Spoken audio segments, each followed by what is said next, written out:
Rhythm.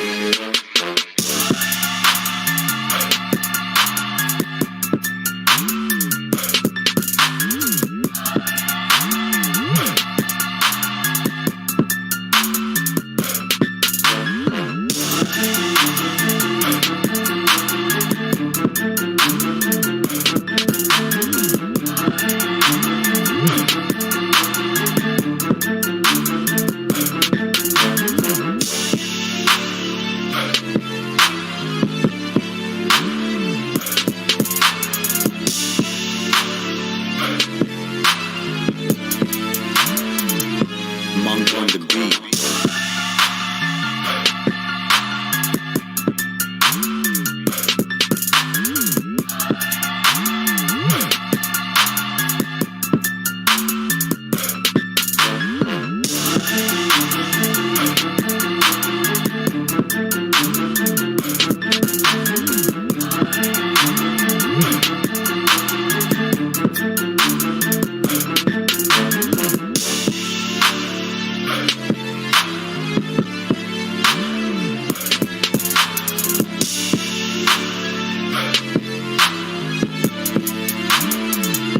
Monk on the beat.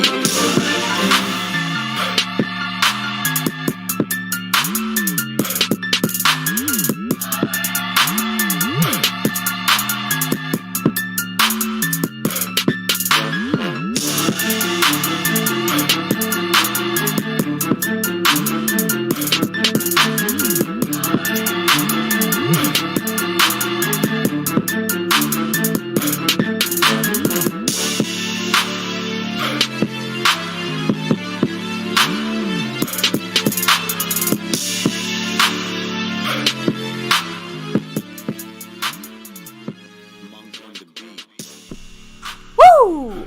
What is up, YouTube? My Cowboys family here, bringing you guys the latest update on our very own Dallas Cowboys. And of course, as always, thank you so much for joining us here tonight. Take a second, hit like, subscribe, hit that notification bell, follow us on all social media at MyCowboysFamily, and hop in the Discord. Link for that's in the description box down below. And of course, tonight, yes, very special live stream tonight with you guys. Kicking off a brand new week here at My Cowboys Family, but not just any week. Right, guys, our 53-man roster prediction and the final week without official Cowboys football. So I can't wait. Of course, we Next have week a few other... They practice into it. Yeah, so of course we have a few other little Cowboy things to touch on, Cowboy-adjacent things as well, but mainly today's focus is on that 53-man roster. We're going to be getting into, of course, our thoughts and details, so why we chose what we did, and why we personally think that some guys might make it over others. So with that said, it's gonna be an interesting. Listen, this is definitely one of the toughest. Yep. We've done great at this. I think we're gonna get a B on this one.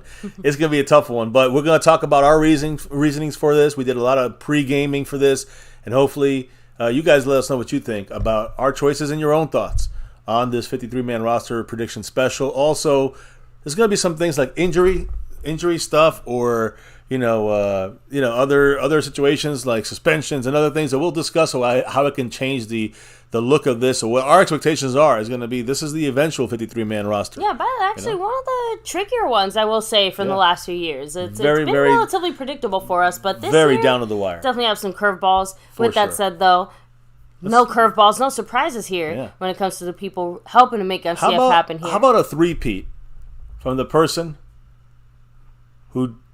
You know why he's here, baby. He's got the Cash App crown. I have an idea. Cash App crown for 3 weeks. The sponsor of the week for 3 weeks. You know who he is. You know why he's here. Snug X. And he's repping that Cash App 3 weeks. Sponsor of the week 3 weeks. He's got 66 points on the Stream Boss.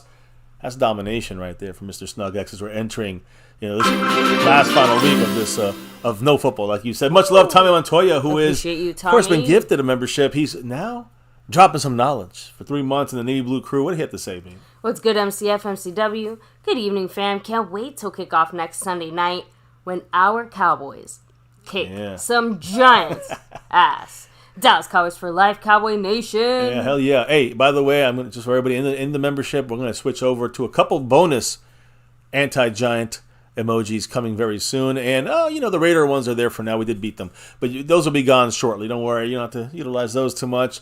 We got the giant ones coming, giant emojis coming in here soon. So don't worry, we got you guys, and appreciate everybody in the house, all the memberships and all that good stuff. Because of that drop right now from Jason Renfro here pre-stream, you guys saw it basically in stream. He's gifted another membership here, guys. So much love to him. 3 months in a row we had Skeptical Fan and his navy blue raffle yesterday. Much love to him for that. Appreciate him and thank you. 3 months of domination as our, gifting winner, right? And the last 3 weeks, now 4 weeks, it's Jason Renfro, and now he's got a lead for maybe 5 on it. We'll see what happens. He's also, as you see, Dwayne Broussard also dropped a $2 pre-stream holler. A Go Cowboys. Mm-hmm. Much love, Dwayne Broussard. He is in second place. I'll fix that in a minute. But now we got Mr. Jason Renfro now officially in first place. Again, he's trying to take over. It was early in the obviously very early in the week, and of course still in the Cash App side of things. It's empty as of now. Mm-hmm. Empty. So, anyways, it's a brand new week, of course. Yeah, new week. So, anyways, as we get rolling here, and I'll fix the board, baby. Let them know who the star level members are. We give a nightly shout out to. Of course, we have Dwayne Broussard, the top dog himself. Skeptical Fan always, staying skeptical. Jason Renfro representing there as well. Yeah. We have Mary Alvarez, West Coast style as well. Of course, much love to you, Mary. Andy Potch. Yeah. Also representing there. Talk about West, all the way in the West. All the other side of the earth is LC Lincoln Kane. You know it. And Ron the Don Smith. Much respect on that name. Much love to everybody in that star level and the over everything level, which is empty as well right now. But appreciate everybody on there. And also, baby, we got to do the shout outs here in a moment. But first, we got to say on top of the super chats, the thanks button, jumping into memberships, and gifting memberships, a lot of different ways to help out the channel. There's 4 other ways that kind of go towards the Cash App side of things. Of course, you have the Cash App, My Cowboys Family, the Venmo at My-Cowboys-Family, the regular PayPal link, and last but not least, the Streamlabs link, which lets your comment show up on screen just like a super chat. Yeah, let's go now, baby. Let's do the shout-outs and get into this special here, this prediction special, this 53-man roster. I know you guys are itching to get right to it, just like we are. Yeah. Burn Bar in the house. Yes. What's up, Burn Bar? Still playing that flute? By the way, I do want to say one last for it. It's going to be great. Now we can do the shout-outs, baby, here, since we discussed everything on the intro side of things, and let's get down to some Dallas Cowboy football. Oh, well, let's stop for a second. Speaking of, we got some real Dallas Cowboy football here. Running through, saying hello and in hi. That silver Mr. level. Much love dropping that $20 Pollard Holler. Yes, Tony Pollard Holler by Mr. Lavelle. Silver level. Much love to him. What did that man? I mean, he's now in first place across the board. What did the man have to say? He said, "What's up, MCF and MCW? Hope he's doing well. What's good, everyone in the chat? Hope everyone is safe and healthy. Have a great show. Always grinding out the office, and let's beat the Giants. And always go Cowboys, baby." Agree. You know it. And the Giants are the next team targeted right now. I am ready. I wish it was today. Honestly, that's all I gotta say about that. Much love, Mr. Lavelle, silver level, and one of the OGs in the membership, one of the original guys, and never left it. So he's a baller here on MCF. Appreciate you, Mr. Lavelle, who's currently in first place. Jason Renfro in second, and Dwayne Broussard in third. So let me keep rolling here with some of the shout-outs again. Thank you, Mr. Lavelle.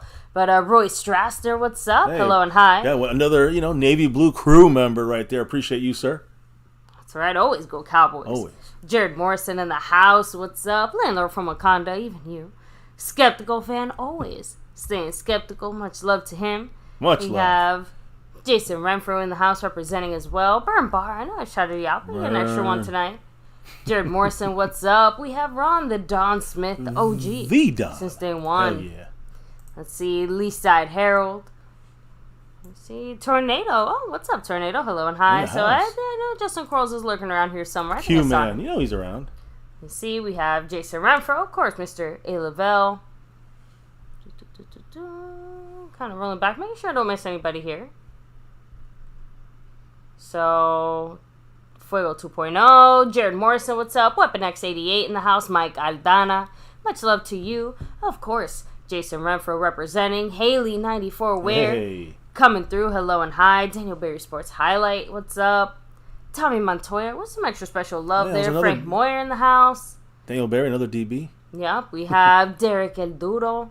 Much love to you. Let me see. The Hood Patriot. Hey, yeah. What's Congrats up? on Hello, that hi. on Yeah, that so, on the membership from Jason Renfro. Yeah, that's as far back as I can go. Well, yeah, and you know what time it is, baby. If you caught it all up and it's back and forth and done, it's time to talk some Cowboy football. We got 5 on it. We need to get 6 and beyond, as far as I'm concerned. So appreciate everybody here. Everybody in the house, of course, hit that like. We got 50 people. Hit the like, subscribe, notification bell, and let's roll on with this thing. When you get the hardcore, no frills, no clickbait shit, it's all facts here on My Cowboys Family, and we love to discuss it with you guys. We love to learn. We hope people understand things better as well as we learn in this thing here on the Nightly for 6+ years. Michael Irvin. Legendary number 88 here. Second in line, of course, of Drew Pearson. But Michael Irvin said today, quote, "I must admit I feel like a nervous rookie about to play in his first NFL game." You know, well, he said this last night. He said tomorrow morning, which was today, Monday morning. He said, "I'm just so happy to be back around and talking about the game that I love most. Don't miss this. I promise this will be mega special." Michael Irvin's talking about Undisputed. It returned today. I don't really care about Undisputed. And honestly, I know a lot of people are out there putting little video clips. I don't care. It's all clickbait bullshit. That's why I started with that clickbait, you see. Undisputed returns, and of course, it's just a bunch of guys yelling at each other. That's what it was. What I heard from people today. It's basically 4 guys yelling over each other. Skip Bayless was reduced. You know, Skip Bayless is on the show with Richard Sherman. But they had Michael Irvin today and Keyshawn Johnson, and it's 4 guys yelling over each other. And basically, it's funny because what I've heard is that Skip Bayless is now the moderator, basically. He's not even really, he's like the host instead of like the participant. It's kind of funny. They kind of pushed him out the way in a way from him being his stupid whack-ass takes. But now he's kind of like the guy who just shuts up and kind of manages things. So he didn't do a good job. It was not a very good thing. But again, you know, a lot of crazy things. I'm not even going to talk about it. The things I heard, some of the things from today are like Dak is this and the Cowboys suck that. I don't care. It's just they're just putting in. And Michael Irvin defends us, no question. But it's all for clicks and views. So you know, we'll fast forward right through that. Let's get to real football. Even if it's not Michael Irvin and you know Cowboy representation. So. In the NFL, guys, again, pre these cuts, you see a lot of cuts yesterday, some offensive linemen. Today, some more cuts. The Lions released offensive lineman Connor Galvin. Connor Galvin, they have hopes on bringing him back to the practice squad. So that's for the Lions, right? The importance here I'm mentioning this is because he is currently the highest rated offensive lineman on the PFF grading system right now over the entire preseason for the Lions. And he's a former Big 12 Offensive Line of the Year at Baylor. That's what he's won it before. So my only thing is this. Can the Cowboys go and maybe pluck him? Like he's right now out there. They'd have to wait, I think, either 24 hours or I guess it'd be after the 24 hours after the cuts tomorrow. They could pick him back up. But if the Cowboys pick him up now and stick him on our 53 or tomorrow they pick him up during these cuts, is that an option for the Cowboys? I don't think they're going to do it, but he's a young talent. We have 2 young talents that are going to probably make this team on the offensive line. So just throwing out a name out there because it is slim pickings when it comes to the offensive line out there. Now, the Eagles, they're always busy doing something. The Eagles signed cornerback Isaiah Rodgers. You know who that is, baby? It sounds vaguely familiar. Formerly of the Lions. And was placed on the reserve suspended list. Why? Because he was one of the guys that was suspended for at least 1 year for the violations of the league's gambling policy. No. One of those guys from Detroit, right? That's unfortunate. Well, again, but now he's with the Eagles, and he's out for the year. So this is only a next year kind of move for them. So, hey, they're stashing a guy for a year. I guess it's not bad. They have to pay him, whatever. It's probably going to be very low in the hit and the cap hit and all that stuff. The Eagles also have one of their edge rushing guys, one of their defensive rushers, Derek Barnett. Through his agent, right now they're gauging the market for potential to play to basically get more snaps somewhere outside of Philadelphia. So Derek Barnett, he wants out of Philly. And Philly still, according to all the Philly, sources and stuff, they're going to keep Derek Barnett for now. And, but he wants more pass rush snaps. And so they gotta try to keep him and stash him in there, and he's unhappy right now. He is a 2017 first round pick, and if they do trade him, he does have, of course, some trade value. So, they're gonna help themselves. But Derek Barnett, one of their better pass rushers, probably gonna be leaving the Eagles. It sounds like, or there's gonna be an issue there. It sounds one way or the other. It's not good for the Eagles. Now, when you look at a couple of cuts as well here. Veteran wideout Brashard Perryman, wide receiver, was released by the Colts. You know who else was released by the Colts today? James Washington, former Cowboy. Last year, 1 year. And obviously, this was the guy they had picked, the Cowboys. This is the front office had picked, I just forgot his name. Washington. James Washington. They picked James Washington to replace Amari Cooper. That's despicable. Let's be real about that. I mean, this guy came and make 2 other NFL teams. The time that we brought after we cut him. At the time, it made perfect sense, right? Not at all. Okay, that was sarcasm. Oh, okay. Obviously, because no, you're right. James Washington is not anywhere close to comparable to Amari Cooper. Not then, not now, and clearly not in the future. Yeah, and again, we were calling this. He would be like a replacement for Noah Brown, maybe. That's the best you get from him, and Noah Brown was our eventual replacement for Amari Cooper, even though we couldn't even get James Washington on the field. So that just shows you the bad management. And this year, it's like a little bit of, I won't say 180, but it's definitely a lot better when it comes to the management of some of our moves this year. Now, when you look at our, again, this is important for our upcoming schedule. I'll explain why in a minute. But the Cardinals are going to keep quarterback Kyler Murray on that reserve PUP list. Remember, the whole training camp, he's been on the PUP list. Mm-hmm. So they're not going to move him off. And we'll talk about Jordan Lewis and the importance of this situation later for our team. But when you look at the situation for Kyler Murray, he's on the PUP list. They're going to keep him on there to begin the season. What does this mean? If somebody's on the PUP list and they get into the season like this, it means you're going to miss the first 4 games, at the very least. I mean, you have to acclimate. No way around that. You have to acclimate back in. You got to get back. Meaning that you probably need a week to get into the system, and who knows if you can play that first week back after week 4. Now you're talking about week 5. So Kyler Murray is not playing the first 4 weeks of the season, and maybe longer than that. What does that mean for us? Check out the schedule. Week 3, we play the Cardinals. He's out to week 4. He does not back at least until week 5.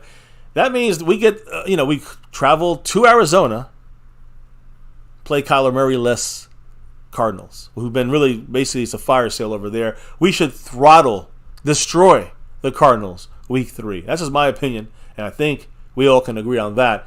Again, the Cardinals have released another player, veteran quarterback Colt McCoy. I know we might have been in the running for him if it was if we didn't have Trey Lance, but the bigger part of this is who's going to be their starter now for that game against us week 3. It could change a million times, I guess, from here and now, but they did pick. Obviously not Kyler Murray. Well, they have their rookie 5th round pick, quarterback Clayton Tune. And, supposedly either him or, again, they have to play the Washington Commanders week 1. So who's going to be their starter? It's going to be Clayton Tune, a 5th round rookie. Or the guy they just traded for from the Cleveland Browns, Josh Dobbs. They just acquired him a couple days ago. Josh Dobbs is probably the front runner for that starting spot, and probably will be playing the Cowboys week 3. He figures to be the leader, the one favorite to be the opening day starter. The Cardinals tried to sign him in free agency, and then they traded for him last week, I think, from the Browns. And he knew the Cardinals system from having played under Arizona offensive coordinator Drew Petzing last season in Cleveland. So there's a connection there. The Cleveland offensive coordinator knew this quarterback Dobbs and coached him, and so they know each other in Arizona. Now that they traded for Dobbs, he's going to be their starter. So instead of Kyler Murray, it's going to be Josh Dobbs week 3 against the Cowboys. That's the probability there. Yeah, obviously, you could say a slight bit of a downgrade there from Kyler Murray. So, definitely. But obviously, huge downgrade. Jared Morrison said it. We should beat the Cardinals by then. I agree. No question. No doubt about that, especially more so now. Yeah, unless some kind of a freak incident happens, right? So, their freak incident is no Kyler Murray. So, let me see here. By the way, yes, I'm a little tired of addressing this, but just to let everybody know, the Trey Lance move, McCarthy said it, Jerry said it, I don't know who else needs to say it, but it has no bearing on Dak's extension. Just throwing that out there. Jerry made that pretty clear. Listen, also, I'm going to be really clear, Jerry Jones says whatever the hell he wants sometimes. Doesn't really matter what he says, but I'm just saying this, he's not even started, he's not even over Cooper Rush. So don't let Eastside Harold get to you. He didn't know football. There's an earlier comment I know. Well I'm making a joke. An actual Cowboy fan. I'm making a joke because I know Eastside's always trying to ruffle feathers, but the truth is Trey Lance ain't seeing the starting spot unless Dak gets seriously injured or Dak is just horrific the next 2 years. Not just like this year, he could be horrible. He's still getting $40 million. It don't matter. So this is just a way for the Cowboys to get better at the third quarterback spot, to get a guy that McCarthy can develop, who's a rookie, a guy that they were going to draft a rookie anyways.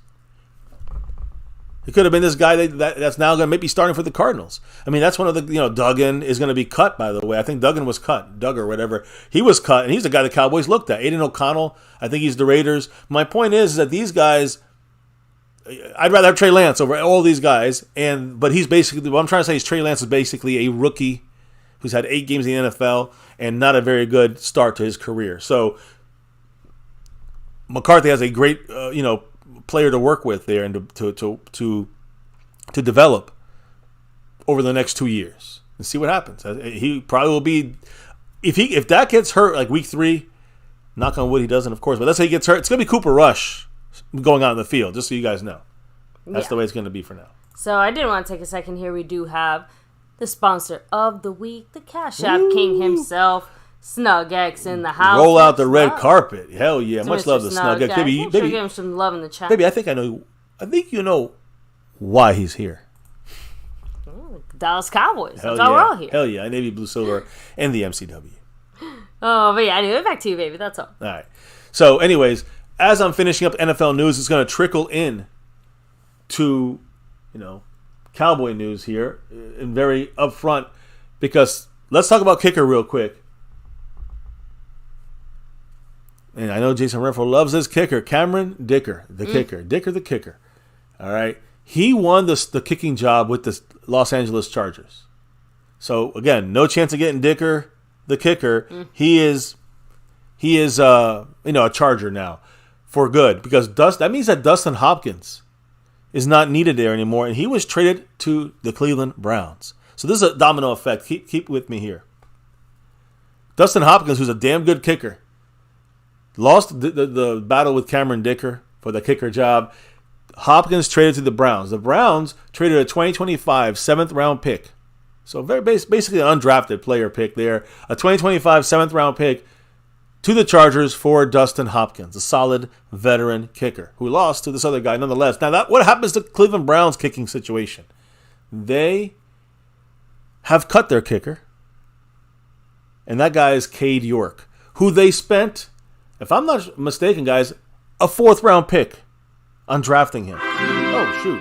I think you're right about that one, but Will Song, thank you for stepping it up. I appreciate you. Welcome to the family here at MCF. Much love. Go Cowboys. So, hey, listen, Cade York had an up and down preseason. But he's a former they used a 4th-round pick on a kicker, and now they cut him. That's a big mistake there, in my opinion, on a 4th-round pick. But the point is, Cade York, he's had some, he had some good, he was with the best kicker in the draft that year, I think, and he was I think he was the first kicker drafted or picked. So my point is that would the Cowboys go roll a dice on him? I doubt it. That would be admitting a loss with Aubrey. But I think there's so many other better kickers out there than someone like Cade York, who still was a top-rated kicker coming into the NFL. So now that Dicker, the kicker, again, could have been the Cowboy last year. I mean, he was out there a free agent. We talked about it here. Jason Renfro mentioned it multiple times. Again, instead of going with now the starter for the Chargers there, Cameron Dicker, we went with our kicker from last year. What was his name from Texas Tech? Garibay. And we lost out the chance to get Cameron Dick. You know the story. We got Maher eventually. But my point is, that is the Cowboys front office mismanagement once again, in my opinion. Now, again, can Cade York bounce back from the Browns, now a free agent, and enjoy a successful career somewhere else? I'm sure that's possible, guys, right? But isn't he also a Texas player? I'm not sure if he's Texas or not. And Cade York, he would probably be a little to start over in a team like the Cowboys.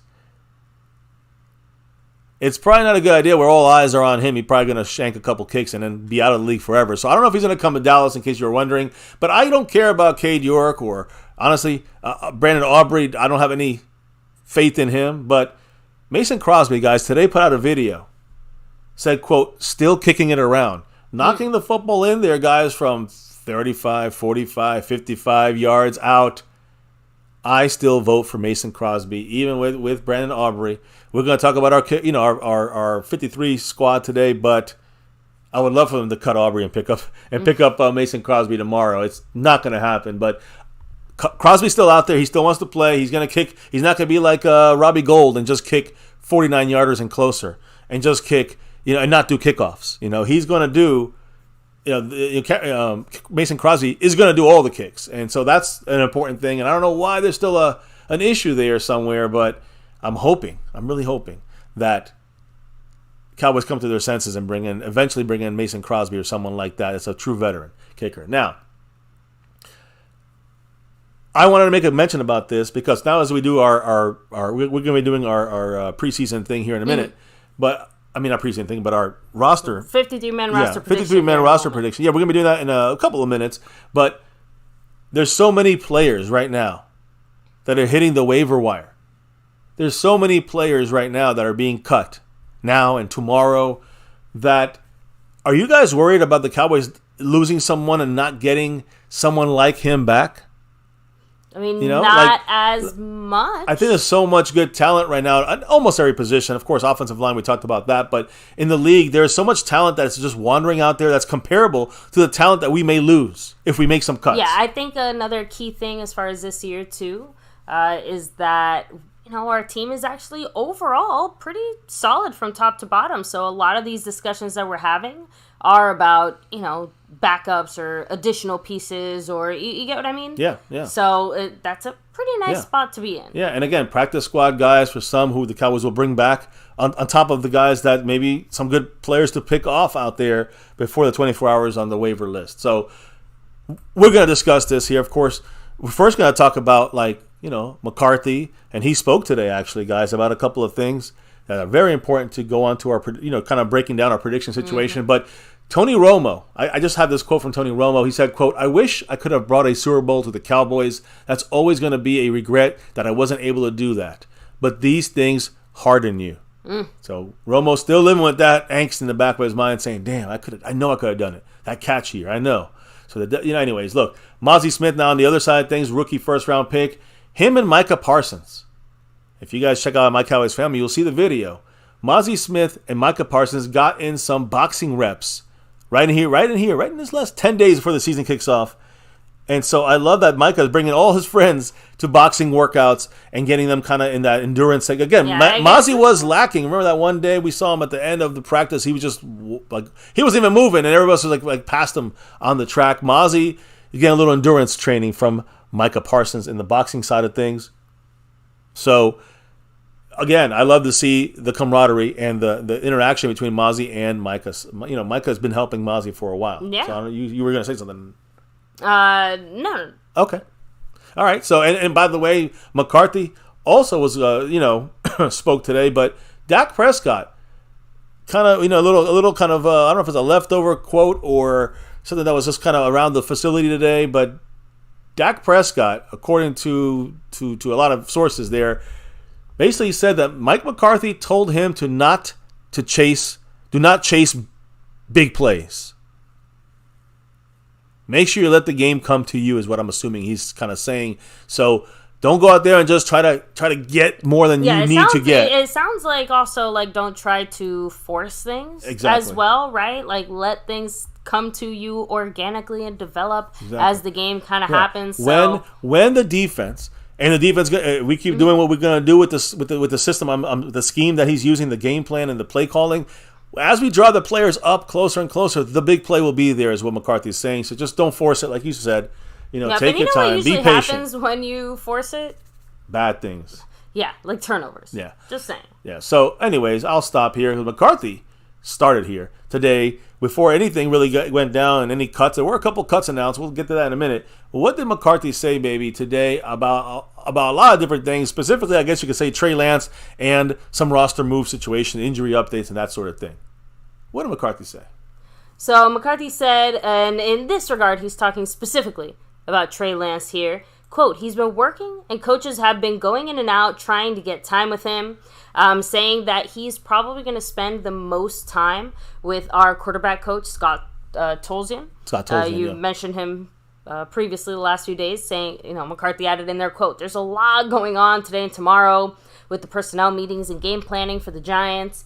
It's pretty hectic up here, and we'll all try to get as much time with him as we can." So, sounds like Trey Lance joined the team at a time where McCarthy's like, yeah, that's great. Go sit in that corner over there and don't make a sound until I'm done. We have a lot of guys and a lot of other kind of housekeeping things that McCarthy has to handle. Yeah, so it sounds like right now, situations Trey Lance is absolutely someone else's problem and focus. I think more of right now. Yeah, not for any bad reason. Just saying that, expect McCarthy to maybe pay a little more attention to him later after on. Things settle down. Yeah, not on the front burner. He's on the back burner right now when it comes to this team, because we got to worry about cutdowns and we got to get the right guys here and bring the right guys back to the practice squad and on and on. Mm-hmm. So, adding in there as well that McCarthy did say that he does believe it's important to have like good chemistry within the QB room, and also mentioned Dak has no problems with Trey Lance being behind him, and he also said he has no concern in regards to Dak's ability to be able to embrace Lance and kind of like make him part of the QB room. Yeah, I think that's no problem at all. So now the only real question when it comes to Lance, as far as like a little more immediate, right? McCarthy was asked, so with Dak Prescott and Cooper Rush, like how does he get enough play time to actually grow or develop, or for you to get an understanding where he's at, right? Great question, by the way. So McCarthy said, you just do the best that you can. We have young player meetings for all of our young players 3 times a week. We do things in the post-practice segments with our young players. He'll obviously be a big part of that. And any other time that's available, we'll make the best of it. So again, guys, remember, he's going to get the same treatment Will Grier got in the utilization of being, the opposing quarterback. He's going to get a lot of time against, our first string team in certain matchup situations. He's going to be playing the role of the opposing quarterback.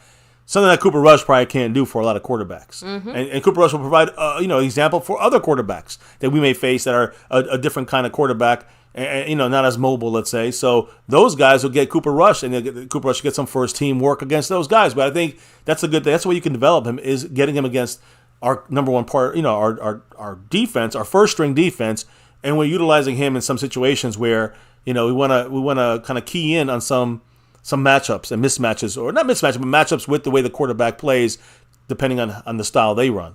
So that would help our defense, having someone like Trey Lance. And Trey Lance would then grow from, playing against the number one defense or one of the top defenses in the NFL. So on a daily basis.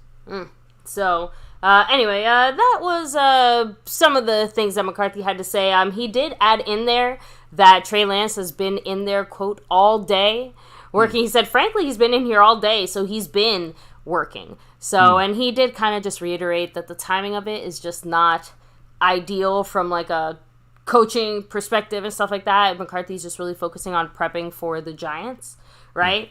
But some interesting info here. McCarthy did say that Trey Lance is going to take part in the extra young player meetings 3 times a week. Yeah, he mentioned that. Yeah. So, but he's saying that he's going to be involved as well with the post-practice script that they go through with some of these young players too. So basically, he's going to almost be treated like a combination of a rookie that knows a little more than most. Well, again, that's what he is, a young player. He's in the league only 2 years. This is his third year. So to me, this is a great way for him to kind of acclimate himself with a couple of things, with the Cowboys team, with the scheme and the plan we're running. Also with McCarthy, who's going to help Trey Lance get better, maybe fine tune his skill set, and then utilize that in some of the things he sees from Trey Lance, to use that in the practices and build them up from there. It's going to be a process. It's not going to happen like in the middle of the season. We do not want to see Trey Lance playing at all in this season, because that means not only Dak got hurt, but it means Cooper Rush got hurt too, and we're in trouble. So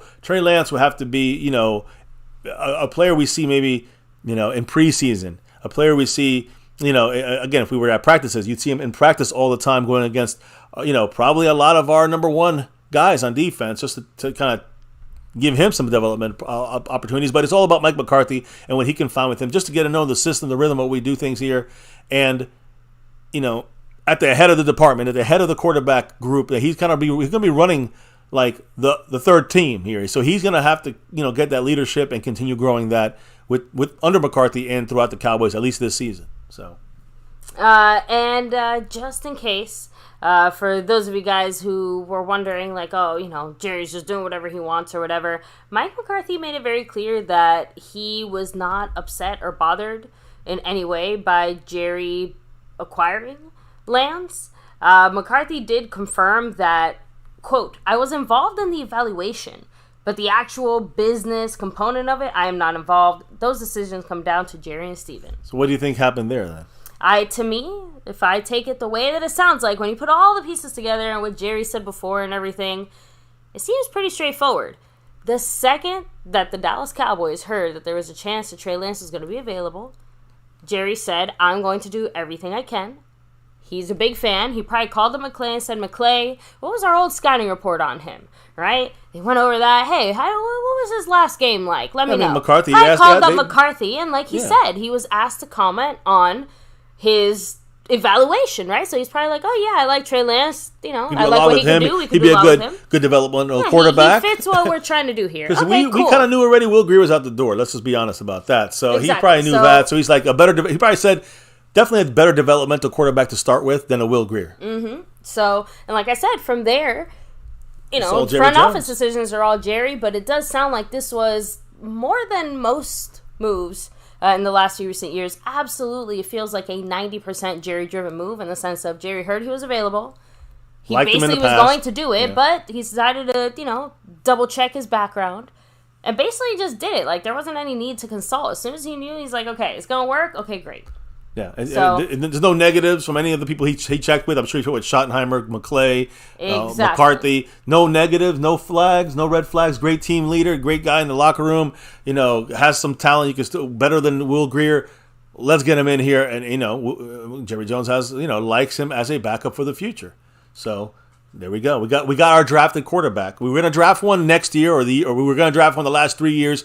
We were going to draft one next year. The point is, don't need to draft the quarterback anymore. You got a quarterback as your backup that you can develop into something more in 3, 4, 5 years. Who knows? If you need him, then he could be a solid quarterback as a backup, hopefully jumping Cooper Rush sometime this year. We'll see what happens. Mm-hmm. So, but that was it as far as on the Trey Lance side of things. Again, McCarthy mainly spoke on that, but he did actually have a few blurbs to say about some other guys on the team. And one guy that I'm not surprised by, especially if you know some of McCarthy's history, he's a fan of Sean McEwen and his development as far as some of our younger tight ends, saying, quote, I think Sean McEwen has done a tremendous job being the old guy in the room.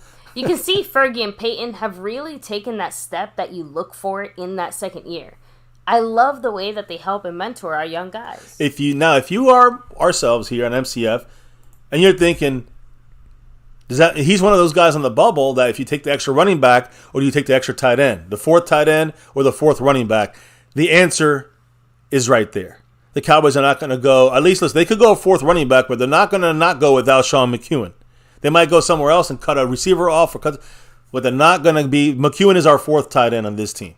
You could. I'm marking it in. I'll be surprised if he's cut tomorrow. Yeah, I agree, and it's funny because even before we had seen or heard McCarthy speak, we were obviously discussing our roster throughout the last few days and stuff like that. And at least for me, my initial thought process was he was off the team. Yeah, no, that he stays on the team. Okay, good, because that was my thought too. I thought that we would be that way. I think we discussed it back and forth just because obviously.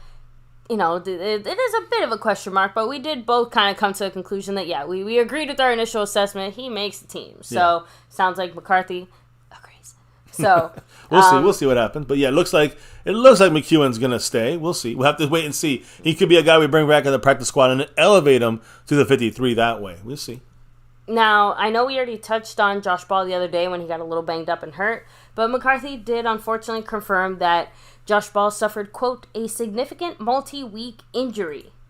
And that's just like the early diagnosis, right? It sounds like they're still maybe running some more tests or doing some more stuff, but yeah, that's unfortunate. Well, again, we knew he was going to be out for approximately 2 months. It seems about right. This kind of matches up, in my opinion, when it comes to his length of time being out. And, this kind of injury, it seems like it's going to be something that's going to... So, to me, you have two options with Josh Ball. And I'll discuss that a little bit more. But with Josh Ball, you have like two real big options. And that's you put him on injury reserve before tomorrow. before the deadline tomorrow, and you end his season. That's one option with Josh Ball. The other option is you carry him on the active 53 roster, and then you move him to IR, injured, and that means that you would lose him for, I think, 4 games. And after 4 games, he could be activated from IR anytime after that. But you'd have to keep Ball on the 53. Is he worth that? And that's the question we're going to ask a little later. But yeah, and this is going to be applied to a couple of other players as well when it comes to, do you keep them on the PUP list or injury list, or do you massage them on the 53 to get them on a short-term situation? So, baby, is that all that McCarthy said? No, McCarthy also touched on one or two other things real quick. He did say that one of the final things that he did today, yesterday now, I guess, since we're in the future, but that there was a very long personnel meeting today that basically had just wrapped up when he spoke to the media.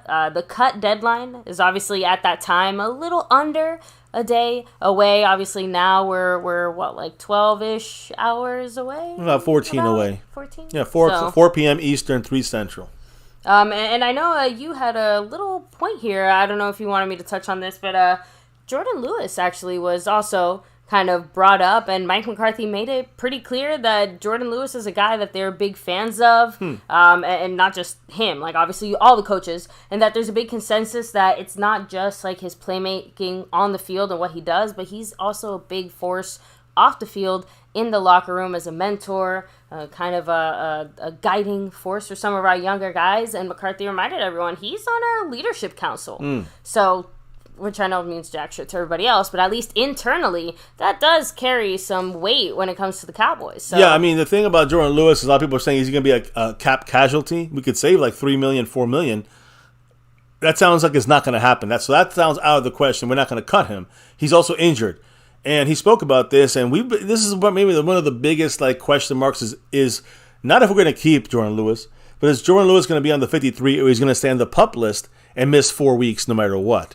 So, here's what Jordan Lewis said, and I'll take old Mike McCarthy out the way here because he didn't speak anymore on this, but Jordan Lewis said this when they asked him, has there been talk of him coming off the PUP list? Jordan Lewis said, quote, it's been some discussions, but nothing has been written in stone. Just got to see what they decide to do. I'm feeling good. Hopefully, I'm there or close to being there, so it feels good. I can't complain. So how much time does he need? He was asked, and he said, quote, hopefully I can get a full week, not just a game week, because a game week, we probably only practice twice. So an actual week of football and get my feet under me. But this is a different situation than a hamstring or something like that. Again, you got to remember, this injury is something even that was major for this kind of Liz Frank fracture. Here's what he said about this. Again, going back to what he said, he wants basically 2 weeks. Okay. He needs that week of acclimation, just even if it's practice running around, and then he wants the second week of actually hitting and getting ready. So just keep that in mind. Whenever he's ready to go, he's going to need that extra week, it sounds like. If he's gone 4 weeks, he might be actually 5. So here's the thing. Remember, Jordan Lewis, J. Lou was in a cast, in a boot from August, in between. He went from cast to boot, but he was from August to April. October 2022 until April 2023. He had surgery in March to remove the pins.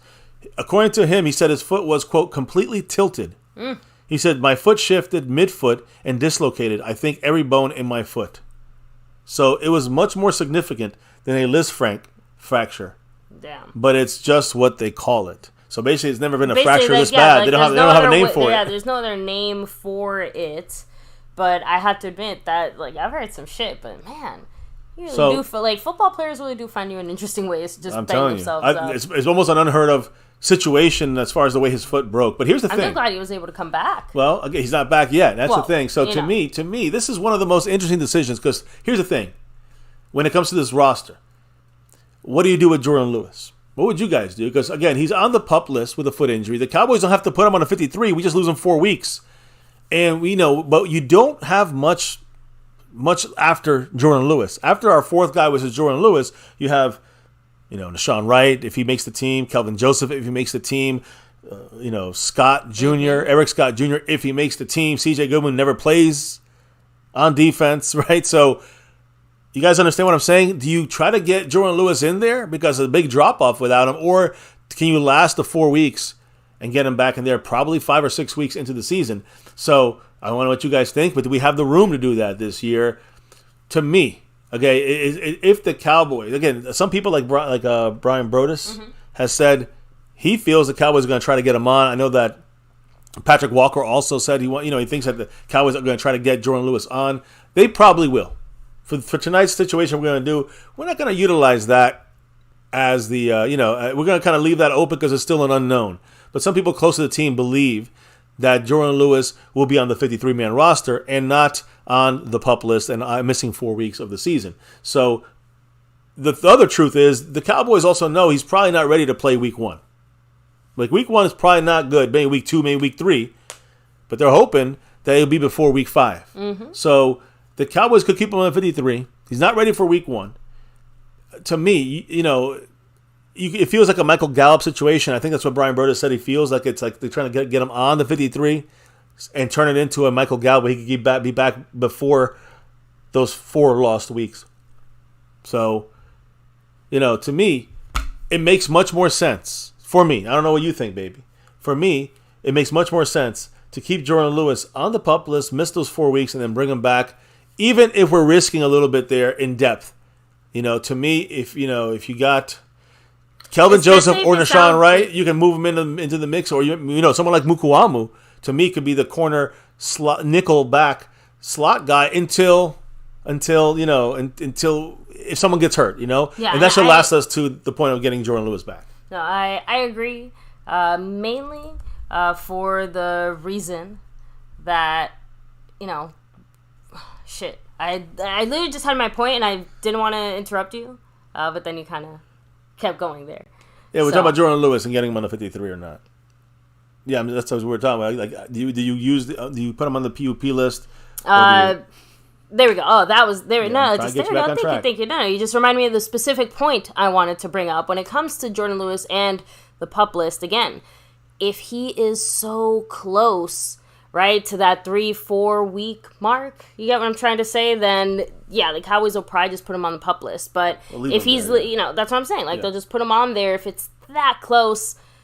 I don't think it's going to make that much of a difference. But I'm assuming the reason that they're maybe hemming and hawing is because maybe he is on the healthier side of that 4 week. You know what I mean? Like maybe he's on the sooner side of that 3rd week than he is on the later side of that 3rd week. And the Cowboys are kind of waffling back and forth trying to figure out, is it worth it to put him on the PUP list and basically, like you said, just give him that full time, let him heal, or is he that close to coming back that it's we're almost basically wasting him for 2 weeks, just kind of sitting there doing nothing. To me, we're going to talk about this when it comes to our cuts decision because we have to factor that in. I agree. And we are factoring right now Jordan Lewis basically on the PUP list on our side of things. We'll show you guys in a moment, but that's kind of I think to me again, like you said, baby, he's a dynamic playmaker, he's a mentor, a locker room leader. Like you said, the team's leadership council, he's definitely not being cut. And the Cowboys want to get him in the locker room on this defense as fast as possible. So we'll see what happens. What is the chat? Any quick comments on the Jordan Lewis specific Jason Ramford said, keep Jordan Lewis for a depth player. So G said, you don't want Jordan Lewis to get rushed like Gallup did last season. Exactly. That's the way I feel about this. So, I mean, and that's why, at least to me, I do think it makes more sense. Like I said, if he's that close, just put him on the PUP list. Why rush him back? Why go through all that? But if he really is closer to the other side of things, then just bring him on here. Don't put him on the PUP list, and just take that chance for that first week or two. You might miss him. Yeah, roll without him, but at least let him be around if he really is that type of leader that you say he is as well. Like it's not going to hurt the team to have him around in that way. Exactly, and he'll still be around even if he's on the PUP list. He just won't be able to partake in any team activities, obviously, right? He can just work out on the sideline there. Exactly. So, by the way, real quick, Thomas Garrett did say that his brother, who's a 49ers fan, is very pissed off about the Trey Lance trade, cussing up a storm. I know Justin Quarles, a Q-Man, is from that area, and he said that at least when it comes to the media and the general thoughts, things are actually relatively split on how people feel. Like, a lot of people feel like the 49ers really messed up and failed to develop their QBs and failed to develop their future. It's funny, that's coming from a Kyle Shanahan team, too. Exactly. Basically, that they kind of went for more of the right now hot hand that's not so secure. So, and wasted a third-round pick. I feel like more. That, to me, is the bigger problem. They wasted 2 first-rounders, plus that one there. They gave 2 away, plus that, a second and a third. Rondon Smith, take it easy. Have a great night. Much love. Much love to you. Hopefully, you catch the end of this, because now this is where we're going to get into. We're already getting to that breaking down portion of the roster, what we believe here. Touched on a few things here and there. And I got a couple last little facts to bring on. I think we got all the quotes from today. Yes, that was it from Mike McCarthy. So Isaiah Land, a guy who we don't know where he's going to land. He's on the bubble. He's number 53. Will he be the 53rd player in this team? He finished the preseason with 10 pressures, 7 hurries on 45 pass rushing snaps. Very productive preseason for this undrafted free agent rookie. A guy that, again, could he be picked up on a team? Pass rushers are like offensive linemen. Like, if you find them, you stack up on these guys if you can. Isaiah Land could be one of those guys. So we'll see what happens, and you'll see what we think about Isaiah Land in a moment. Now, offense, we're going to start with offense here, guys. But let's start with offensive line. Because I believe number 76, rookie left tackle, left guard, Awesome Richards, who played 190 snaps in the preseason. He only allowed 5 total pressures. He's gonna make this team, guys, as one of our better backups right now. Rookie, yes, and underdeveloped, yes, but he looked the best. And that doesn't mean much, but it means that at least, I guess, he's the best of what we got.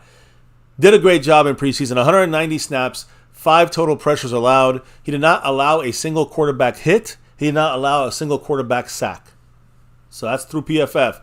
Again, he had 78 of these snaps in pass protection. Of those 78, he was not called for a penalty. Like I said, didn't allow a hit, give up a sack. Obviously, Awesome Richards is awesome in the sense of as a rookie in the 5th round. Good job. He's doing stuff that maybe guys like Josh Ball couldn't do.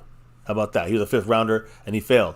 Or 4th rounder actually for him. So Richards, to me, still needs to improve as a run blocker. Pass blocking is good, guys. I got to give him credit there as a left tackle. And again, his overall strength, he has to get improved. He has to improve the overall strength side of his game. Listen, in the offseason next year, that will be improved. Trust me, it always happens. Plus, throw him in there with Duke Manyweather. Improve him even more. A very encouraging performance by this rookie in all 3 preseason games. So much love to Awesome Richards. He will make this team. As you know, we're gonna put him on the team, right, baby? I mean, we're not giving anything away there. Yeah. When you look at this 53 roster, it's not like a top trade secret. That side. Listen, here's the next 48 hours for the Cowboys. This kind of going to show into our prediction because some of these things are kind of after the moves, after the injury moves, after the suspended moves or whatever it may be. So look. The cut down from 90 players to 53 happens tomorrow, 4 p.m. Eastern, 3 Central. Waiver wire, you get those guys back on the 30th, right? On Wednesday by noon. So I guess it'd be like 11 a.m. Eastern time. You're going to have the waiver wire. That's the limit of picking up guys you want to get from other teams. Mm-hmm. That's not, now you can't, but your practice squad gets set up at 12:01. That's it. That's 11 a.m. It gets set up at that point. You start getting your guys in, and most of those guys will be your own guys. You can get anybody from anywhere if you want at that point. The injured reserve PUP list and activations that you got to figure out now. Guys like Josh Ball, where is he going? Nashawn Wright, where is he going? Jordan Lewis, where is he going? Also, like I said, right after that on Wednesday afternoon. You're going to see the practice squad getting put together. That's 16 more players. Guess who brought that to you tonight? Us. Yes, we did. We got 16 players in the practice squad. I'm almost going to bet on they're all on this team one way or the other if they don't get plucked by someone else. And so now, also, remember, there could still be trades. There's still time for trades. And we got practices this week. Like, we're rolling back into practices on Wednesday and Thursday. So get ready for that from the Cowboy side. A lot of things going on the next 48 hours. For the Dallas Cowboys. So this Stay tuned here crucial. on MCF. Yeah, this is very crucial. It's kicking off the season. Also, some current players will be added, to the practice squad if they're not claimed. It's going to be most of our practice squad will be our own guys. So let's talk about the first couple of cuts.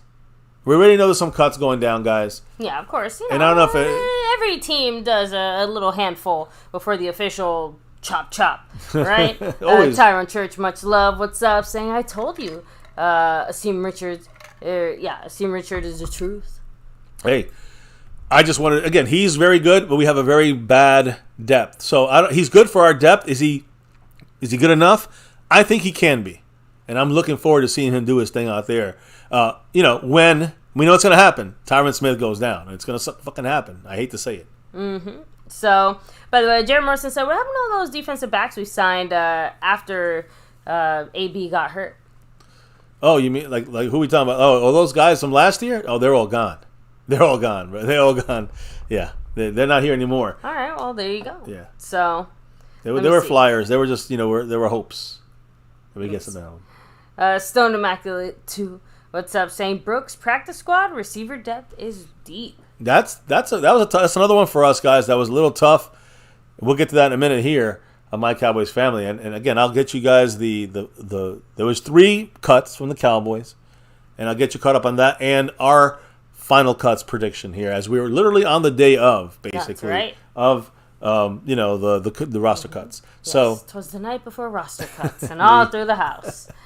So obviously Stone Immaculate, yes, there's a few things there that we agree with. We'll probably be seeing Brooks, I imagine, soon. We'll talk about it. Look, let me get to this, okay? Because we'll stop, blabbering here. We'll get to the point of this roster prediction situation. So first and foremost, the Cowboys cut 3 guys. This is going to be a very difficult cut down for the front office, because I've never had this kind of. Have you ever had this kind of trouble getting down to our last guys? No, it was like tough. I told you, it was really tough. We've been doing this here now. We're heading into our 7th year of MCF. This was hands down the toughest roster. Yeah, without question. Hands down. Without question. This was the one that was the most difficult to kind of cut some guys or not. We had like 2 different options, and we didn't know which way to go with this. I also want to credit McCarthy and his coaching philosophy, just because you're right. In previous years, we would have known all about this because the Cowboys would have let us know directly. Great point. Now there's a little bit more mystery, subterfuge, and stuff like that. So, we're pretty good, dedicated fans. We know what our team is doing when we read between the lines, but still, it's nice that they still have the ability to surprise us and give us. Yeah. Look, that's the McCarthy takeover. He's definitely more secretive than blabbery Jerry Jones.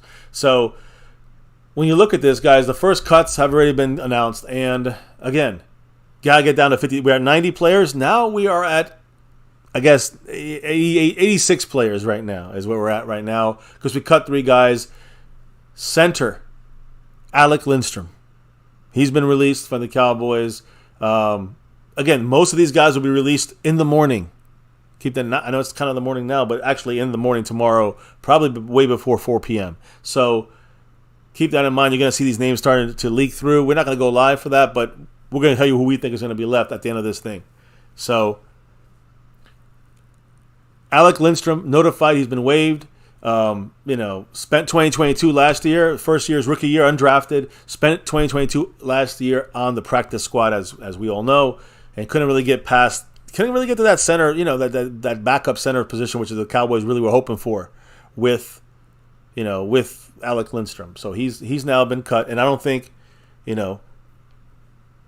he would have. I guess the project is over with Lindstrom.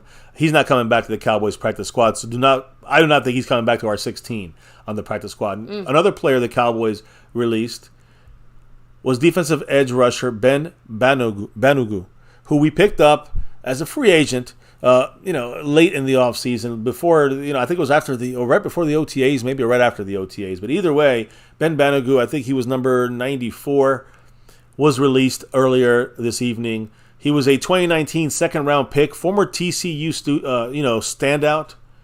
In the last 4 years, he did play with the Indianapolis Colts. So keep that in mind. Banagu, he's now Ganagu. And so that's 2 guys down. The third guy is a tight end Seth Green, who, again, he was on our practice squad last year. Again, maybe he'll be back. I don't know. But it's been official. He signed with the Cowboys last October, spent most of the season on our practice squad. So maybe he gets back on here. We do have Princeton Fant on the roster, so maybe the Princeton Fant beat out Seth Green. One of those 2 will probably be back on the practice squad. And since they let Seth Green go now, I'm assuming it's not going to be him. a little earlier than they would. The guys are going to want to pick up, but the guys at the last second they're going to be cutting. So tomorrow. So that's the updated situation. I don't know if anybody has any comments on that, but I want to make sure again. We're going to discuss this on our roster prediction here, but the injuries are going to play a part in some of these moves. We'll explain in a minute. Go ahead. Any quick comments on this, or are we good to keep going? No, we can keep going, but before we do, got to remind everybody to take a second, hit like, subscribe, hit that notification bell. You guys can follow us on all social media at MyCowboysFamily and hop in the Discord. Link for that's in the description box down below. SnugX, your sponsor of the week, Cash App King and Stream Boss. You see the king in the house. SnugX, you know why he's here. That's right. So again, appreciate you up there, and I think Mr. Lavelle is currently leading the charge for this brand new week. Yeah, he's in the first top spot there on the overall. You also got Jason Renfro leading the top spot on the gifting side of things. That's right. He is the gifting leader, and he's going from he went for more, baby. He went for a 3-peat. Now he's at a 4-peat. He's going for more than 4. He's going for that 5 bounty. He's in the lead once again. So we'll see what happens as the thing breaks down. And, of course, there's a couple other ways people can drop the love here. Not just super chats or memberships or gifting or a thanks button. Of course, you have the Cash App Money Sign My Cowboys Family, the Venmo, the PayPal link, your Streamlabs link, all that good stuff, guys. Again, appreciate everybody showing the love, the support. Let me see here.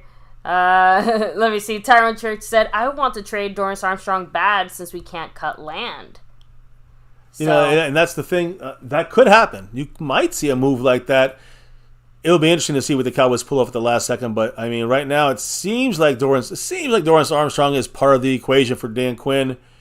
And, they're still maybe a little bit, I don't know. They're a little about Sam Williams after this last incident he had now. Here, basically 2 incidents in under a year, right? So, I don't know. We don't know exactly what they're thinking in the front office, but just something to think about instead of parting with, a solid player like Dorrance Armstrong. Yeah.